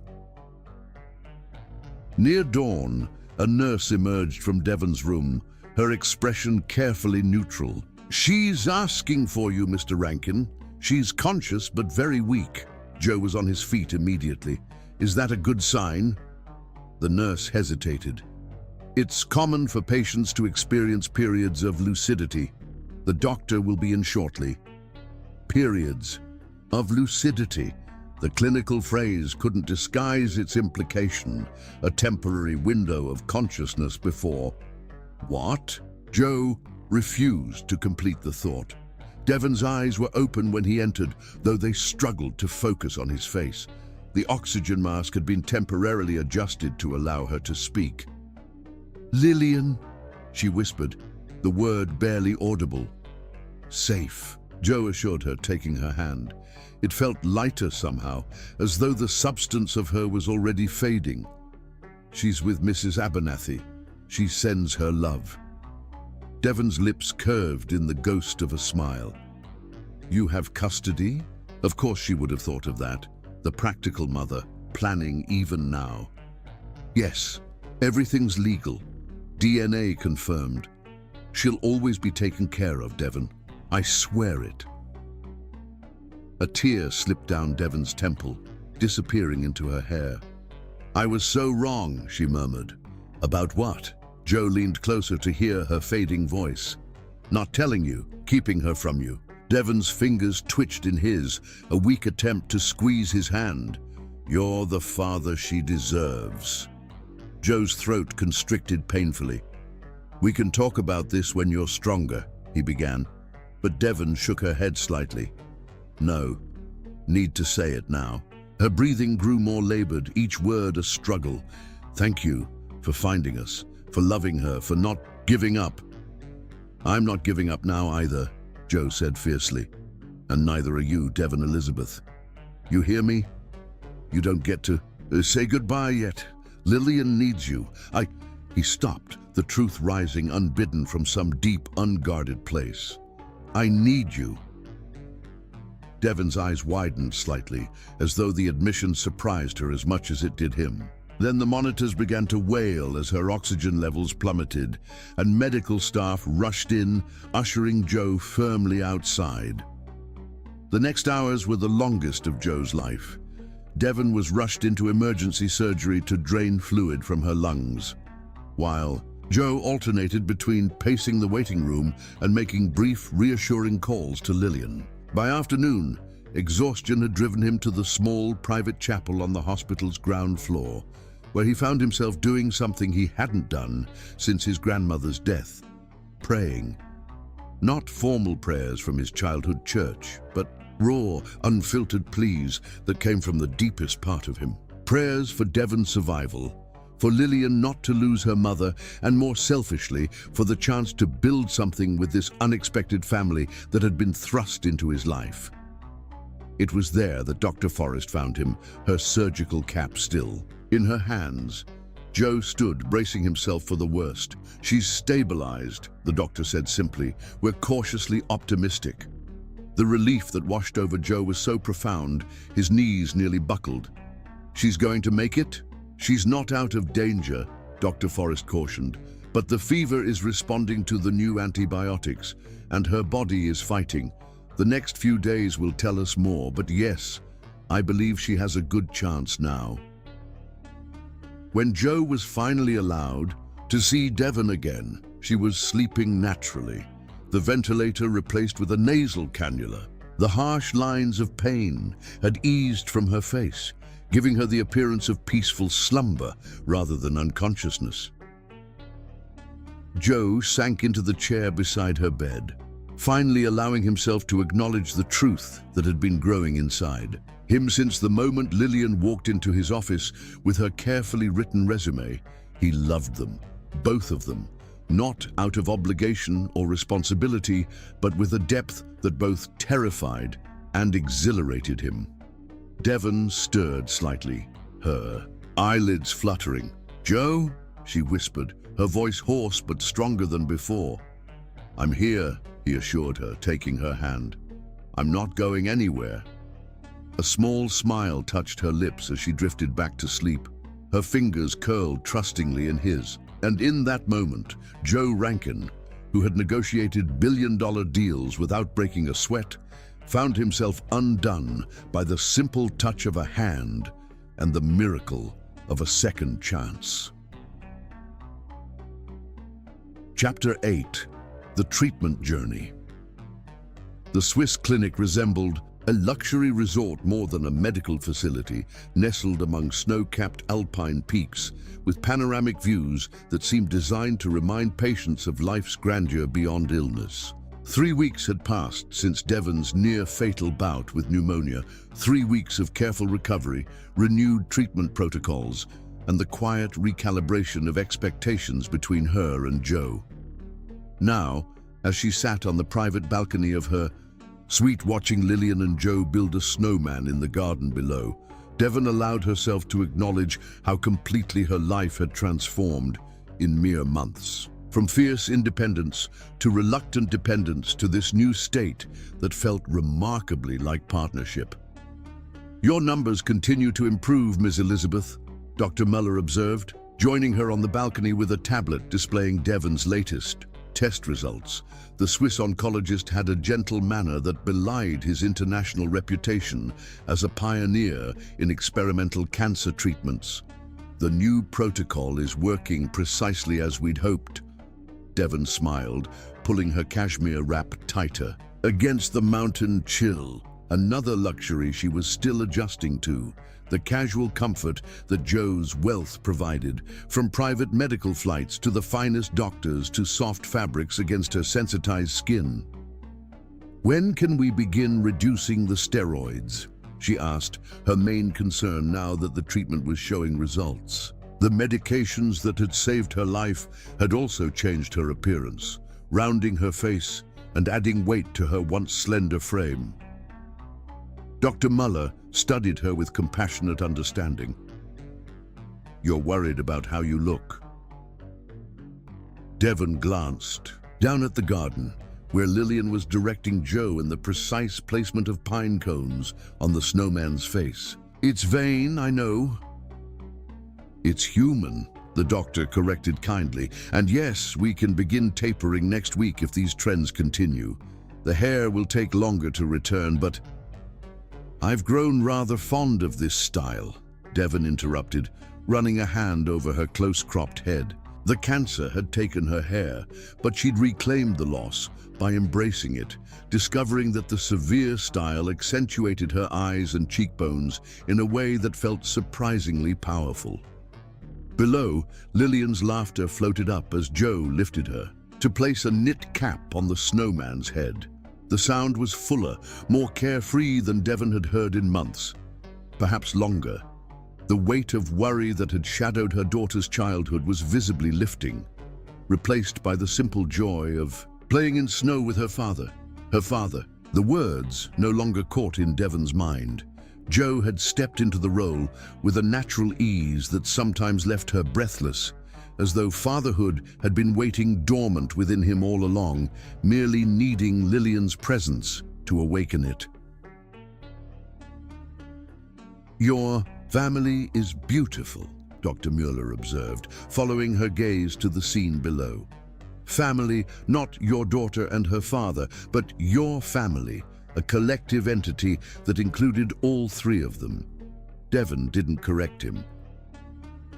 After the doctor left, promising to return with updated medication schedules, Devon remained on the balcony, absorbing the crystalline beauty of the Alps while reflecting on the journey that had brought them here. Jo had arranged everything, within days of her stabilizing from pneumonia, convincing both her doctors and her reluctant self that the innovative treatment available only in Switzerland represented her best chance for remission. "Just the three of us," he'd promised. "No nurses, no assistants, no business calls, family time while you heal." Family time. The same phrase Lillian had used during movie night in the garden house, now adopted by Jo, as though testing whether Devon would object to its implications. She couldn't really, when faced with how desperately Lillian craved exactly that, a family intact, parents united in purpose, if not in relationship. And after the terrifying days in the ICU, when Devon had confronted her own mortality, with brutal clarity, she found her priorities permanently altered. Pride and independence seemed hollow virtues compared to giving Lillian the security of two present, connected parents. A knock at the suite door interrupted her thoughts. Jo entered, his cheeks flushed from the cold, carrying a tray with steaming mugs. "Hot chocolate delivery," he announced. "Lillian's with the art therapist downstairs. She's determined to paint every mountain visible from the property before we leave." Devon accepted the mug gratefully, noticing that Jo had remembered her preference for dark chocolate with a hint of cinnamon. These small, accumulated observations, the way he'd learned her tastes, routines, and needs without being told, continued to surprise her. "Dr. Mueller seems pleased with my progress," she offered, making room for Jo on the balcony's small love seat, another subtle shift in boundaries. Weeks ago, she would have maintained the separation of a chair between them. "He told me they're considering tapering the steroids next week," Jo confirmed, settling beside her but careful not to crowd her space, "and potentially beginning the transition to maintenance therapy rather than active treatment." Devon raised an eyebrow. "You spoke with my doctor?" A flicker of uncertainty crossed Jo's face, rare for a man accustomed to commanding business empires. "I hope that's okay. He sought me out after meeting with you. 4 months ago, this would have sparked immediate indignation, an invasion of privacy, an overstepping of boundaries. Now Devon merely nodded. They had weathered her collapse, her pneumonia, the terrifying days when her survival hung in balance. Medical privacy seemed a trivial concern by comparison. "It's fine," she assured him. "We're in this together." The simple acknowledgement visibly relaxed him. "Yes, we are." They sat in comfortable silence, watching the late afternoon sun gild the snow-covered peaks. Devon was acutely aware of Jo beside her, his steady presence, the subtle cedar scent of his cologne, the way his shoulder occasionally brushed hers as he shifted. Physical proximity that once would have felt intrusive now provided an odd comfort. "I found something in town yesterday," Jo said eventually, reaching into his pocket. "It made me think of you." He produced a small velvet pouch, offering it without ceremony. Devon hesitated only briefly before accepting, tipping the contents into her palm. A delicate silver pendant emerged, a tiny camera, exquisitely detailed. "Your real camera's been gathering dust since we arrived," Jo explained. "I thought perhaps something more portable might inspire you until you're strong enough to handle your equipment again." The thoughtfulness of the gift, not just its beauty, but the recognition of what she'd been missing, caught Devon off guard. Photography had been her passion, her livelihood, her way of seeing the world. In the chaos of illness, that essential part of herself had been temporarily set aside. "Thank you," she managed, emotions tightening her throat. Joe smiled, the expression softening the strong angles of his face. "There's an excellent camera shop in the village. The owner speaks minimal English but seemed to understand my gestures well enough. When you're feeling up to it, perhaps we could visit. See if they have something lighter than your professional gear, but better than a phone camera." "I'd like that," Devon replied, slipping the pendant over her head. It nestled perfectly beside the moon necklace she still wore, past and present hanging together against her heart. A comfortable silence settled between them, broken only by the distant sound of Lillian's voice as she returned from her art session, chatting animatedly with her therapist in the garden below. "She's thriving here," Devon observed. "I've never seen her so unburdened." Joe followed her gaze to their daughter, who was gesturing excitedly at her painting. "Children are remarkably resilient when they feel secure. And right now she has everything she needs, her mother getting better, stability, and the knowledge that both her parents are fully present." "I've been thinking about what happens when we return," Devon said, giving voice to thoughts that had increasingly occupied her mind. "About Lillian's schooling, about where we'll live." "There's no rush to decide," Joe assured her. "The garden house is yours for as long as you want it. And there are excellent schools near the penthouse if you'd prefer Lillian not return to her previous one." The careful way he phrased it, not pressuring, not assuming yet quietly hoping, wasn't lost on Devon. This man who commanded corporate boardrooms approached their fragile family dynamic with a patience and sensitivity that continually surprised her. "I've been unfair to you," she said suddenly, the realization crystallizing as she spoke. "All these months, I've treated your presence in our lives as temporary, a necessity during crisis, but not permanent." Joe's expression remained neutral, though something flickered in his eyes. "You had every reason to be cautious." "Maybe at first," Devon acknowledged, "but not anymore. Not after everything." She turned to face him fully. "You've been more than I could have asked for, Joe. More than Lillian could have hoped for in a father. And I've been holding back, waiting for the other shoe to drop, for you to grow tired of playing family man and return to your real life." "This is my real life," Joe said quietly, intensity burning beneath the simple words. "You and Lillian. Everything else, the company, the penthouse, all of it, those are just trappings. What matters is right here." The conviction in his voice silenced any lingering doubts. Devon had spent 7 years defining herself by her independence, by her ability to raise Lillian alone. But watching Joe with their daughter these past months had shown her what Lillian had been missing, and perhaps what Devon herself had been missing too. "When I was in the ICU," she said carefully, "before they took me into surgery, you said something. You said you needed me. Did you mean that, or was it just the moment?" Joe's gaze didn't waver. "I meant it. I still do." The simple confirmation hung between them, neither pushing for more nor retreating from its implications. Below, Lillian waved up at them, proudly displaying her painting of the mountains bathed in sunset colors. "Mom, Dad, look what I made!" "It's beautiful, sweetheart," Devon called back, waving. "We'll be right down." As they rose to join their daughter, Joe offered his arm, a courtesy for the stairs that still challenged Devon's recovering strength. She took it without hesitation, her hand resting comfortably in the crook of his elbow. "Joe," she said as they reached the door, "I meant what I said too. We're in this together, not just for Lillian's sake anymore." His smile, warm and genuine, reaching all the way to his eyes, was answer enough.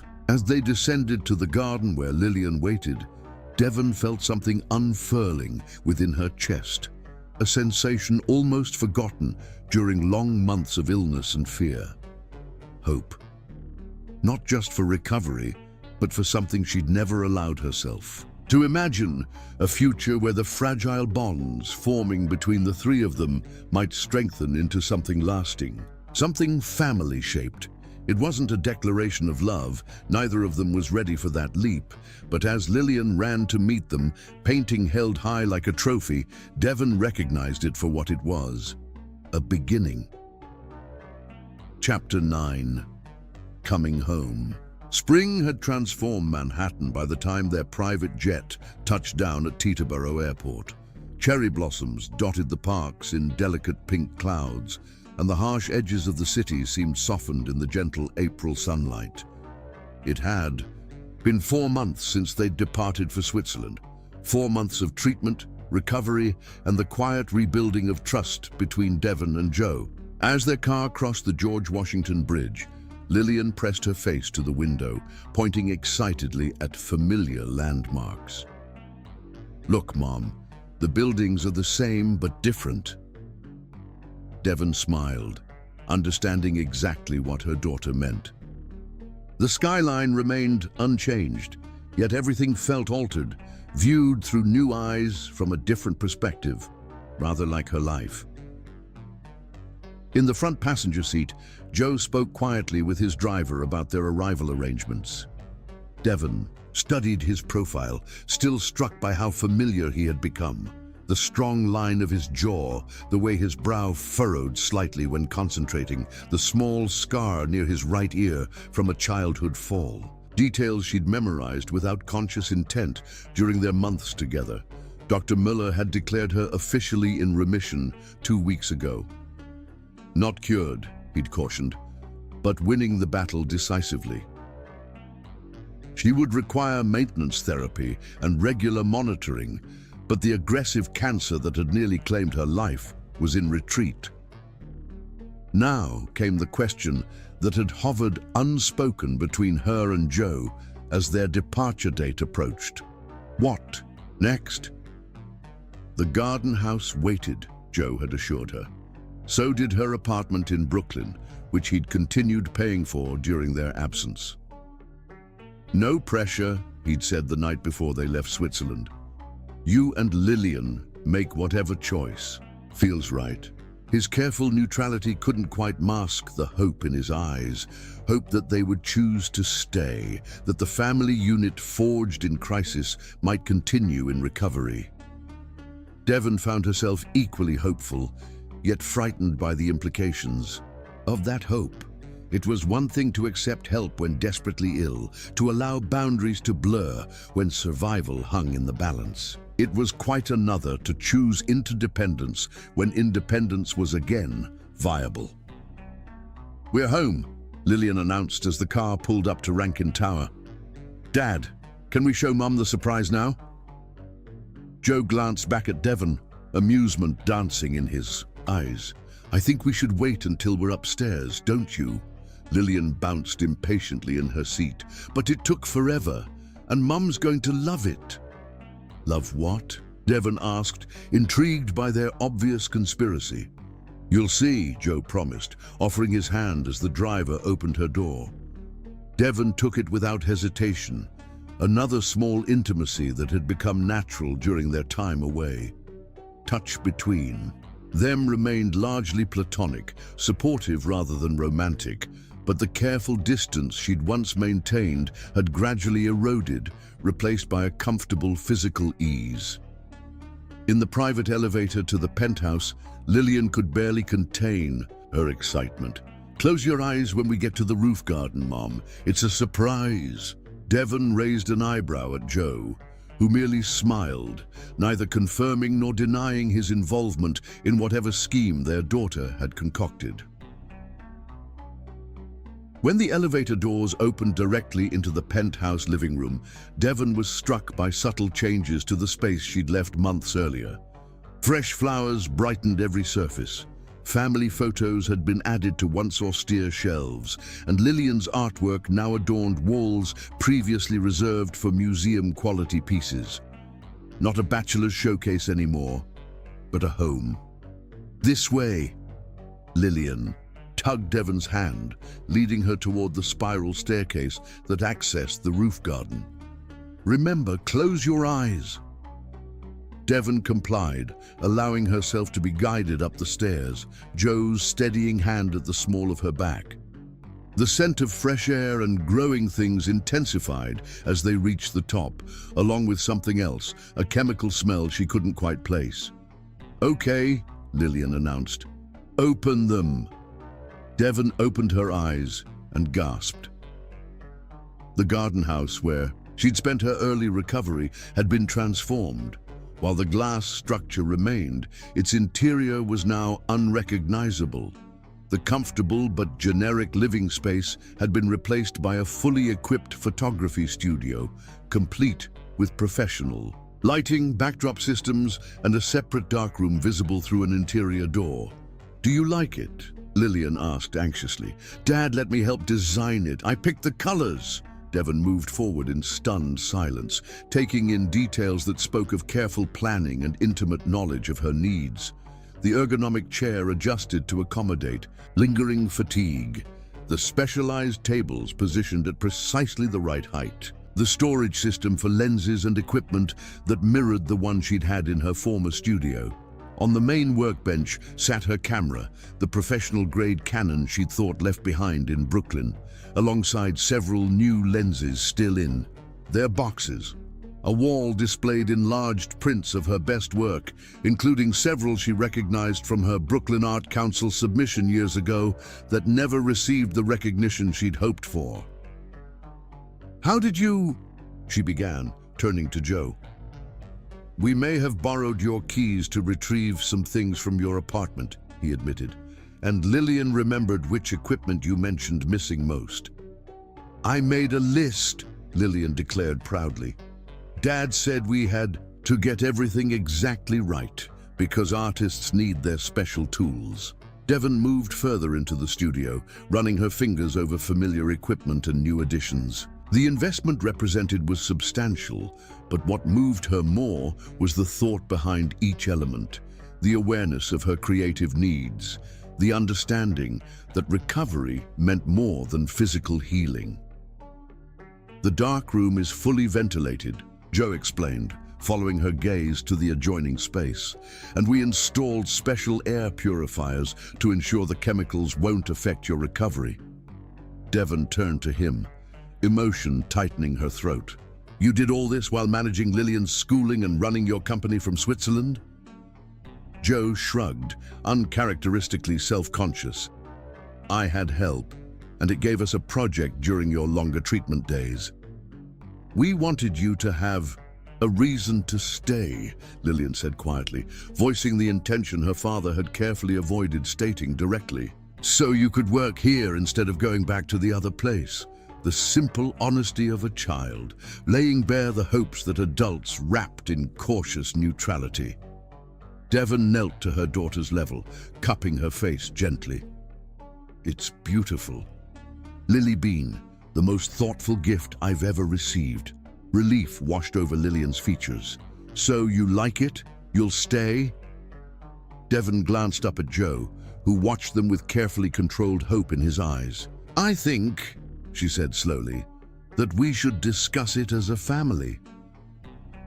Family. The word hung between them, weighted with possibility.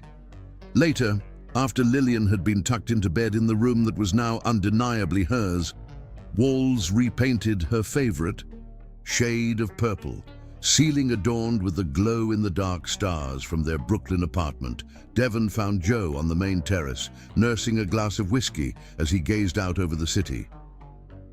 "She fell asleep almost immediately," Devon said, joining him at the railing. "I think the excitement finally caught up with her." Joe smiled. "She's been planning the studio reveal for weeks. I'm surprised she managed to keep it secret this long." A comfortable silence settled between them, the kind that had become familiar. during long Swiss evenings after Lillian was in bed. Devon studied the city lights, finding her perspective literally and figuratively changed, looking out from the heights rather than up from the streets below. "The studio is incredible," she said finally. "More than incredible. It's exactly what I would have created for myself if resources were unlimited." "That was the goal," Joe replied simply. "For it to be yours in every sense." "But that's just it, Joe. It can't be truly mine if I didn't create it for myself." She turned to face him directly. "Please don't take this the wrong way. I'm deeply moved by your generosity, by the thought and care you put into it, but accepting it feels like accepting dependence," Joe finished for her, understanding evident in his expression. "Like trading your independence for comfort and security." Devon nodded, relieved he understood without taking offense. "For 7 years, I've defined myself by my ability to stand on my own, to provide for Lillian through my own efforts. I built a life where needing no one was a virtue.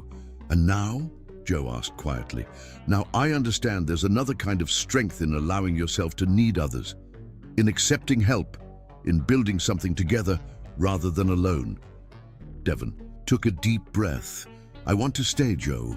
I want Lillian to have both her parents under one roof. I want to see where this journey takes us, but I need to contribute, to maintain who I am in the process." Joe set down his glass, turning to face her fully. "What are you proposing?" "A partnership," Devon said with newfound clarity. "Not just as Lillian's parents, but in all aspects. I want to pay rent for the Garden House studio. I want to resume my career. I want to be your equal, not your charity case or your guest." A slow smile spread across Joe's face. "Equal partners." "Exactly. Then perhaps you should know that the Brooklyn Art Council called last week. They're interested in exhibiting your pre-illness work, the Urban Landscape series. Apparently, someone sent them your portfolio." Devon narrowed her eyes. "Someone?" Joe's smile turned slightly sheepish. "I may have made a few calls, but the interest is genuine, Devon. Your work stands on its own merit." Instead of the indignation she might once have felt, Devon found herself touched by his belief in her talent. "Equal partners means no more arranging things behind my back," she warned, but her tone held no real reproach. "Agreed," Joe said, offering his hand as though sealing a business deal. "Partners, in every sense." Devon took his hand, but instead of shaking it, she held it between both of hers. "Thank you, not just for the studio or the exhibition opportunity, but for understanding why independence matters to me. For seeing me as I am, not just as Lillian's mother or a person who was ill." Joe's fingers tightened around hers. "I've seen you clearly from the first moment, Devon Elizabeth. That night at the Rainbow Gardens, in the rain, the photographer who noticed what everyone else missed. The reference to their beginning, before misunderstandings and separation, before cancer and reunion, triggered a wave of emotion Devon hadn't expected. They stood at a crossroads now, their shared past and separate journeys converging into a possible future together. "We should go slowly," she cautioned, practical despite the quickening of her pulse. "For Lillian's sake, make sure this is sustainable before—" "Before?" Joe prompted when she didn't continue. Devon met his gaze steadily. "Before we consider becoming more than co-parents who live in the same building." The possibility hung between them, neither denied nor rushed toward. Joe lifted their joined hands, pressing a gentle kiss to her knuckles with a restraint that spoke volumes about his respect for her boundaries. "We have time," he said simply. "I'm not going anywhere." As the city lights glimmered around them, Devon felt the final pieces of her resistance soften and dissolve. Coming home hadn't been about returning to a physical place, but about arriving at this moment of clarity, understanding that true strength lay not in needing no one, but in choosing whom to need, whom to trust, whom to love, and standing beside Joe Rankin on a Manhattan terrace with their daughter sleeping peacefully inside, Devon Elizabeth found herself ready, finally, to make that choice. Chapter 10. A Love Reclaimed. The September sun slanted through Central Park's trees, turning ordinary scenes into tableaux of light and shadow that begged to be captured. Devon adjusted her camera settings, focusing on a young couple seated by the lake, their hands intertwined with the unself-conscious intimacy of those who have found their other half. 5 months had passed since their return from Switzerland. 5 months of rebuilding strength, of establishing new routines, of carefully navigating the evolving dynamics between herself and Joe. True to their agreement, they had moved forward as partners first, co-parents sharing a home while maintaining separate spaces, equals finding their footing in this unexpected life they were creating together. Devon's exhibition at the Brooklyn Art Council had been a resounding success, leading to commissions that allowed her to contribute meaningfully to household expenses, despite Joe's insistence it wasn't necessary. She'd purchased new equipment for the studio with her own earnings, gradually making the space truly hers, rather than a gift she'd passively received. More importantly, she'd regained her identity as an artist, not just as a cancer survivor or Lillian's mother. That reclamation of self had been essential to her healing, a fact Joe seemed to understand instinctively. "Caught you working on your day off," a familiar voice said behind her. Devon turned to find Joe approaching with Lillian, both carrying ice cream cones despite the mild weather. Their Saturday park outings had become a family tradition, one Lillian insisted upon even as she grew increasingly involved in school activities and friendships. "Just one shot." Devon defended herself with a smile, accepting the vanilla cone Joe offered. The light was too perfect to resist. "Mom's always working," Lillian declared with the dramatic eye roll she'd recently perfected. At 8 years old, she straddled the line between childhood and the beginnings of adolescence, occasionally testing boundaries while remaining fundamentally the old soul child they'd always known. "That's because Mom's an artist," Joe reminded her, settling on the blanket they'd spread beneath a sprawling oak. "Artists see the world differently. They notice what the rest of us miss." The echo of his words from 7 years earlier, spoken in a rain-soaked garden when they were strangers becoming something more, wasn't lost on Devon. From Joe's quiet smile, she knew he remembered too. "Dad, can I go see if Zoe is here? Her mom said they might come to the park today." Lillian's reconnection with her former classmate had been one of many threads connecting their new life with the old. "Stay where we can see you," Joe cautioned, watching as Lillian dashed toward the playground with the boundless energy of childhood. Alone with Devon, he stretched out beside her on the blanket, close but not touching, the careful distance they still maintained in public. Though private moments had grown increasingly intimate in recent weeks. "The hospital called," he said after a moment. "Your latest scans are clear.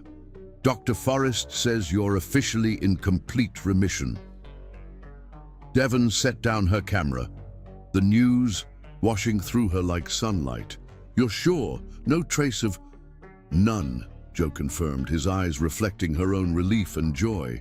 She said, and I quote, "Ms. Elizabeth has kicked cancer's posterior quite thoroughly." A laugh escaped Devon, a free, unburdened sound that would have been impossible months earlier when the fear of recurrence shadowed every hopeful moment. "That doesn't sound like Dr. Forrest's vocabulary." "I may have paraphrased slightly," Joe admitted with a smile, "but the meaning stands. You did it, Devon. You did it, not we." Not taking credit for his undeniable role in her recovery. This too was part of their careful dance, His recognition of her autonomy, her acknowledgement of his support, neither diminishing the other's contribution to the miracle of her health. "We should celebrate," Devon said, allowing her hand to rest lightly atop his on the blanket, one of the small intimacies they'd been sharing with increasing frequency. "Tell Lillian the good news." Joe nodded, but his expression held something beyond simple agreement, a barely contained anticipation that intrigued her. "Actually, I was hoping we might celebrate privately first, before telling Lillian. Marion offered to take her for a sleepover with Zoe tonight." Marion Williams, Zoe's mother, had become a friend to Devon in recent months, another piece of normalcy reclaimed as her health improved and social connections became possible again. "What did you have in mind?" Devon asked, curious about the slight nervous energy she sensed beneath Joe's usual composure. "Dinner," he said simply. "Just the two of us, at Rainbow Gardens." Devon stilled, the significance of the location immediately apparent. "The charity venue? Where we met?" Joe nodded. "It's still there, though under new management. I thought perhaps it was time to revisit our beginning, now that we know how the story continues." The suggestion held weight beyond a simple dinner invitation. Since their return from Switzerland, they had focused primarily on co-parenting, on establishing stability for Lillian, on Devon's recovery and career resurrection. The potential for romance had remained largely unaddressed, acknowledged but not actively pursued, until now. "I'd like that," Devon said softly, a gentle warmth blooming in her chest. Later, after dropping Lillian at the Williams home with promises to call before bedtime, Devon stood in the garden house, contemplating her reflection in the full-length mirror. The woman who looked back at her had changed profoundly from the one who'd faced a similar mirror the night of the Rainbow Gardens Gala 7 years earlier. Her hair had grown back in a different texture than before, softer, with a natural wave that framed her face in a way she'd come to appreciate. She'd kept it short by choice, finding the style suited her transformed sense of self. Her body too had changed, curves lost and partially regained, new scars mapping the journey of her illness and recovery. Yet the most significant changes weren't physical.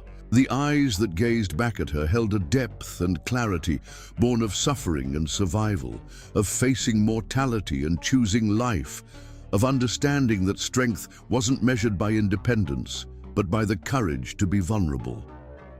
The simple black dress she'd chosen revealed her collarbones and shoulders, areas once too thin from illness, but now restored to health.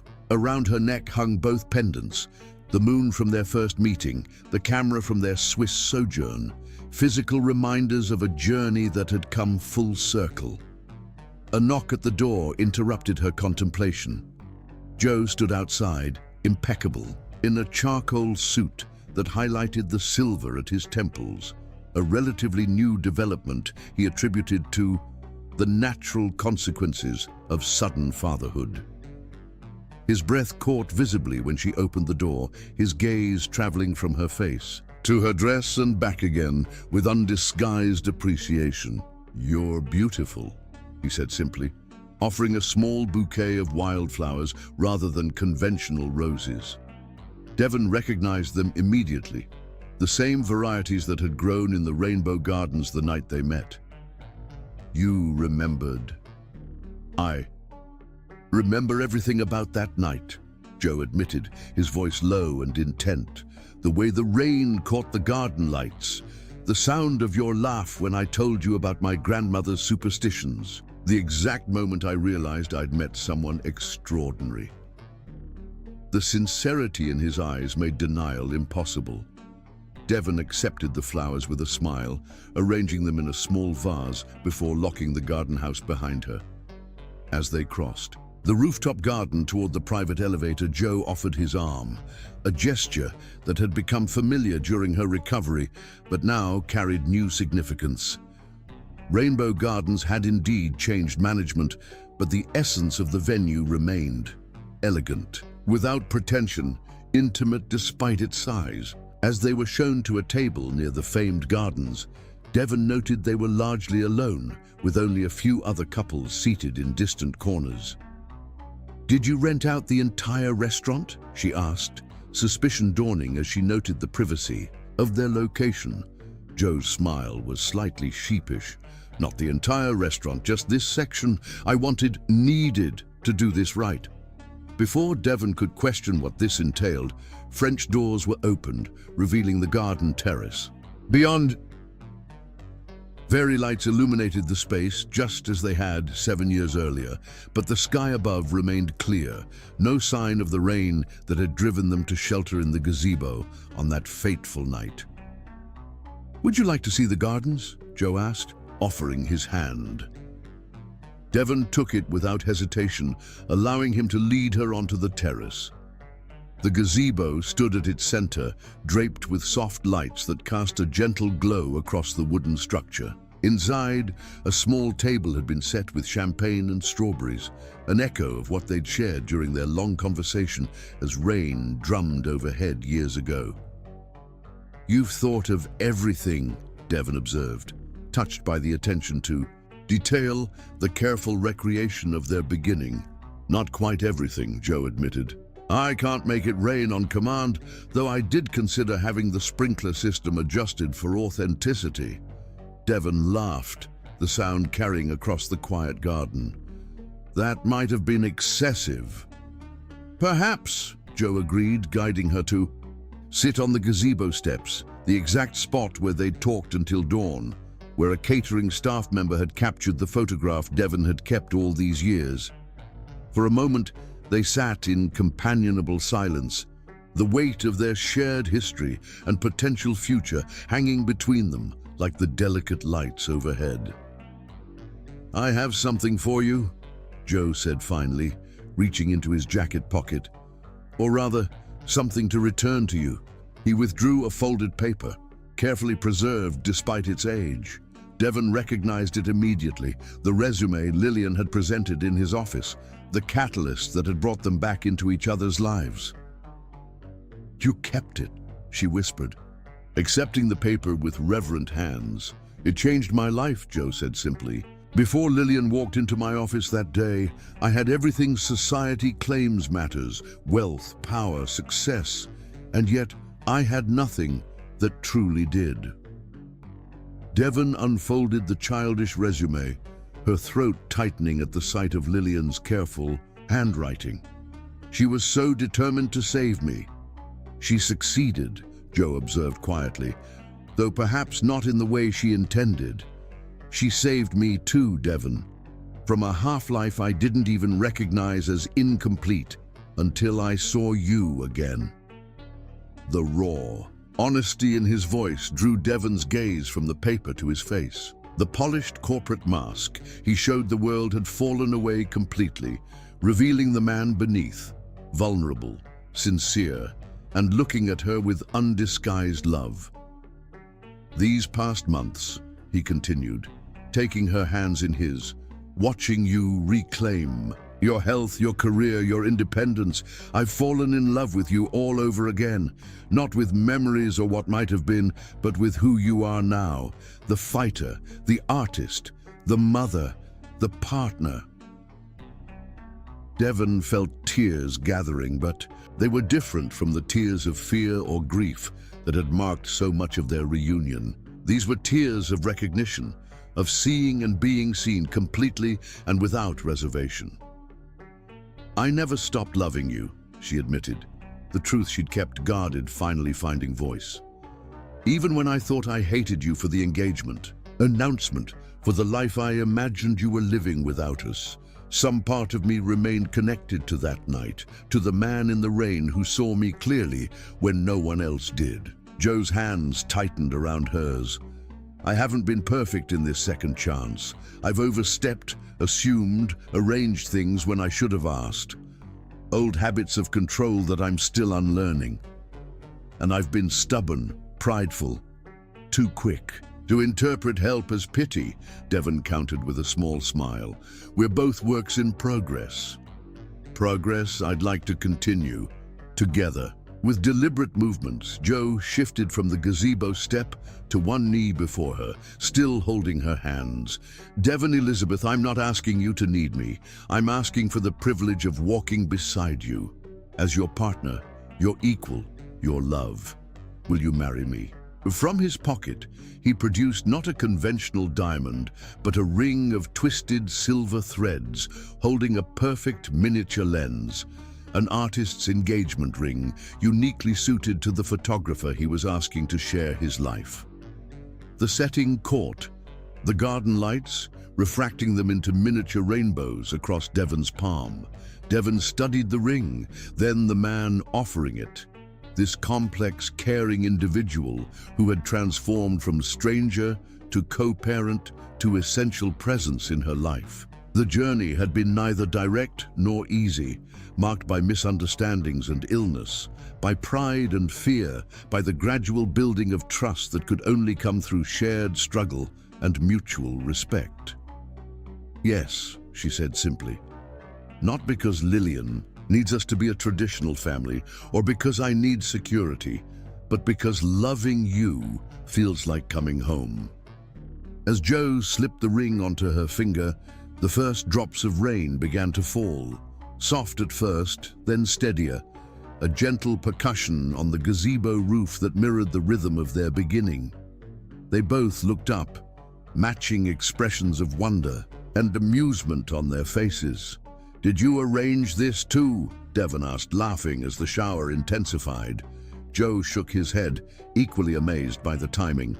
Some things are beyond even my considerable influence. He rose from his knee to sit beside her again, their shoulders touching in comfortable closeness as rain curtained around the gazebo. In the distance, a waiter peered concernedly toward them, but Joe waved him away with a reassuring gesture. Last time we talked until dawn, Devon remembered, leaning into his side. What shall we talk about tonight? Joe's arms slipped around her waist, drawing her closer. The future, perhaps, though I'd rather show than tell. His kiss was gentle at first, a question rather than a claim. But as Devon responded, it deepened into something that spoke of patience rewarded, of passion tempered, but not diminished by time and trial. When they finally parted, both were breathing unevenly, years of restraint giving way to the promise of intimacy reclaimed. We should tell Lillian tomorrow, Devon said, her head resting against his shoulder as they listened to the rain. Though I suspect she's been expecting this for some time. Joe chuckled. She asked me last week why I hadn't fixed things with you yet. Apparently our careful pacing has been frustrating to our 8-year-old matchmaker. She gets her impatience from her father, Devon teased, fingering her new ring. And her determination from her mother, Joe countered, pressing a kiss to her temple. As the rain continued its gentle symphony on the gazebo roof, Devon thought, of all the moments that had led to this one, the chance meeting 7 years ago, the misunderstanding that separated them, Lillian's desperate attempt to save her mother, Joe's unwavering support through illness and recovery, and the slow, deliberate rebuilding of trust that had brought them full circle to where they began. Not a fairy tale of perfect people finding perfect happiness, but the messier, truer story of flawed individuals choosing each other despite, or perhaps because of, the difficulties they'd overcome together. The next morning, when they told Lillian over breakfast that they were getting married, her reaction was not the excitement they'd anticipated, but a serene satisfaction, as though they'd finally caught up to a conclusion she'd reached long ago. I knew it, she declared, cutting her pancakes with methodical precision. Ever since you started getting better in Switzerland, Mom, Dad looks at you the way Prince Naveen looks at Tiana in the movie. Joe raised an eyebrow at Devon, amusement dancing in his eyes. High praise indeed, being compared to a Disney prince. Actually, Lillian continued thoughtfully, I think I knew even before that. The day I went to your office, Dad, I had this feeling. What feeling, sweetheart? Devon asked, fascinated by her daughter's perception. Lillian considered the question with characteristic seriousness. Like I was finding something that was lost, like we were supposed to be together. You, me, and Dad. But something went wrong, and I had to fix it. The simple wisdom of childhood left both adults momentarily speechless. Joe reached across the table, taking Devon's hand in his, their fingers intertwining with the easy familiarity of those who have found their way home after a long journey. Well, he said finally, his voice rough with emotion, thank you for fixing it, Lillian, for bringing us back together. Lillian beamed, satisfaction evident in every line of her small face. You're welcome, but now can we get a dog? A family should have a dog.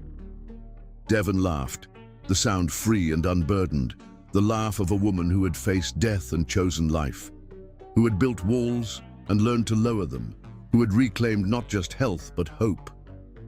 We'll discuss it, she promised, exchanging a knowing look with Joe that suggested this was merely the first of many family negotiations to come. Outside, spring sunlight bathed the city in golden promise, touching skyscrapers and street corners alike with the same generous warmth. From the penthouse windows, Devon could see the rooftop garden where her studio stood, the place where she'd begun to reclaim her art, her identity, her future. Looking at Joe and Lillian, her family, gathered around a breakfast table on an ordinary Monday morning, Devon Elizabeth felt the final pieces of her heart slide into place. The light within her, once dimmed by illness and fear, now burned steady and true, illuminating a path forward she could never have imagined when a determined little girl walked into a Manhattan office with a handwritten resume and a desperate plea for help. Not the end of their story, but rather the beginning of a new chapter, one they would write together, one day at a time, with patience and honesty and the hard-won understanding that love, once lost and then reclaimed, was the most precious gift of all.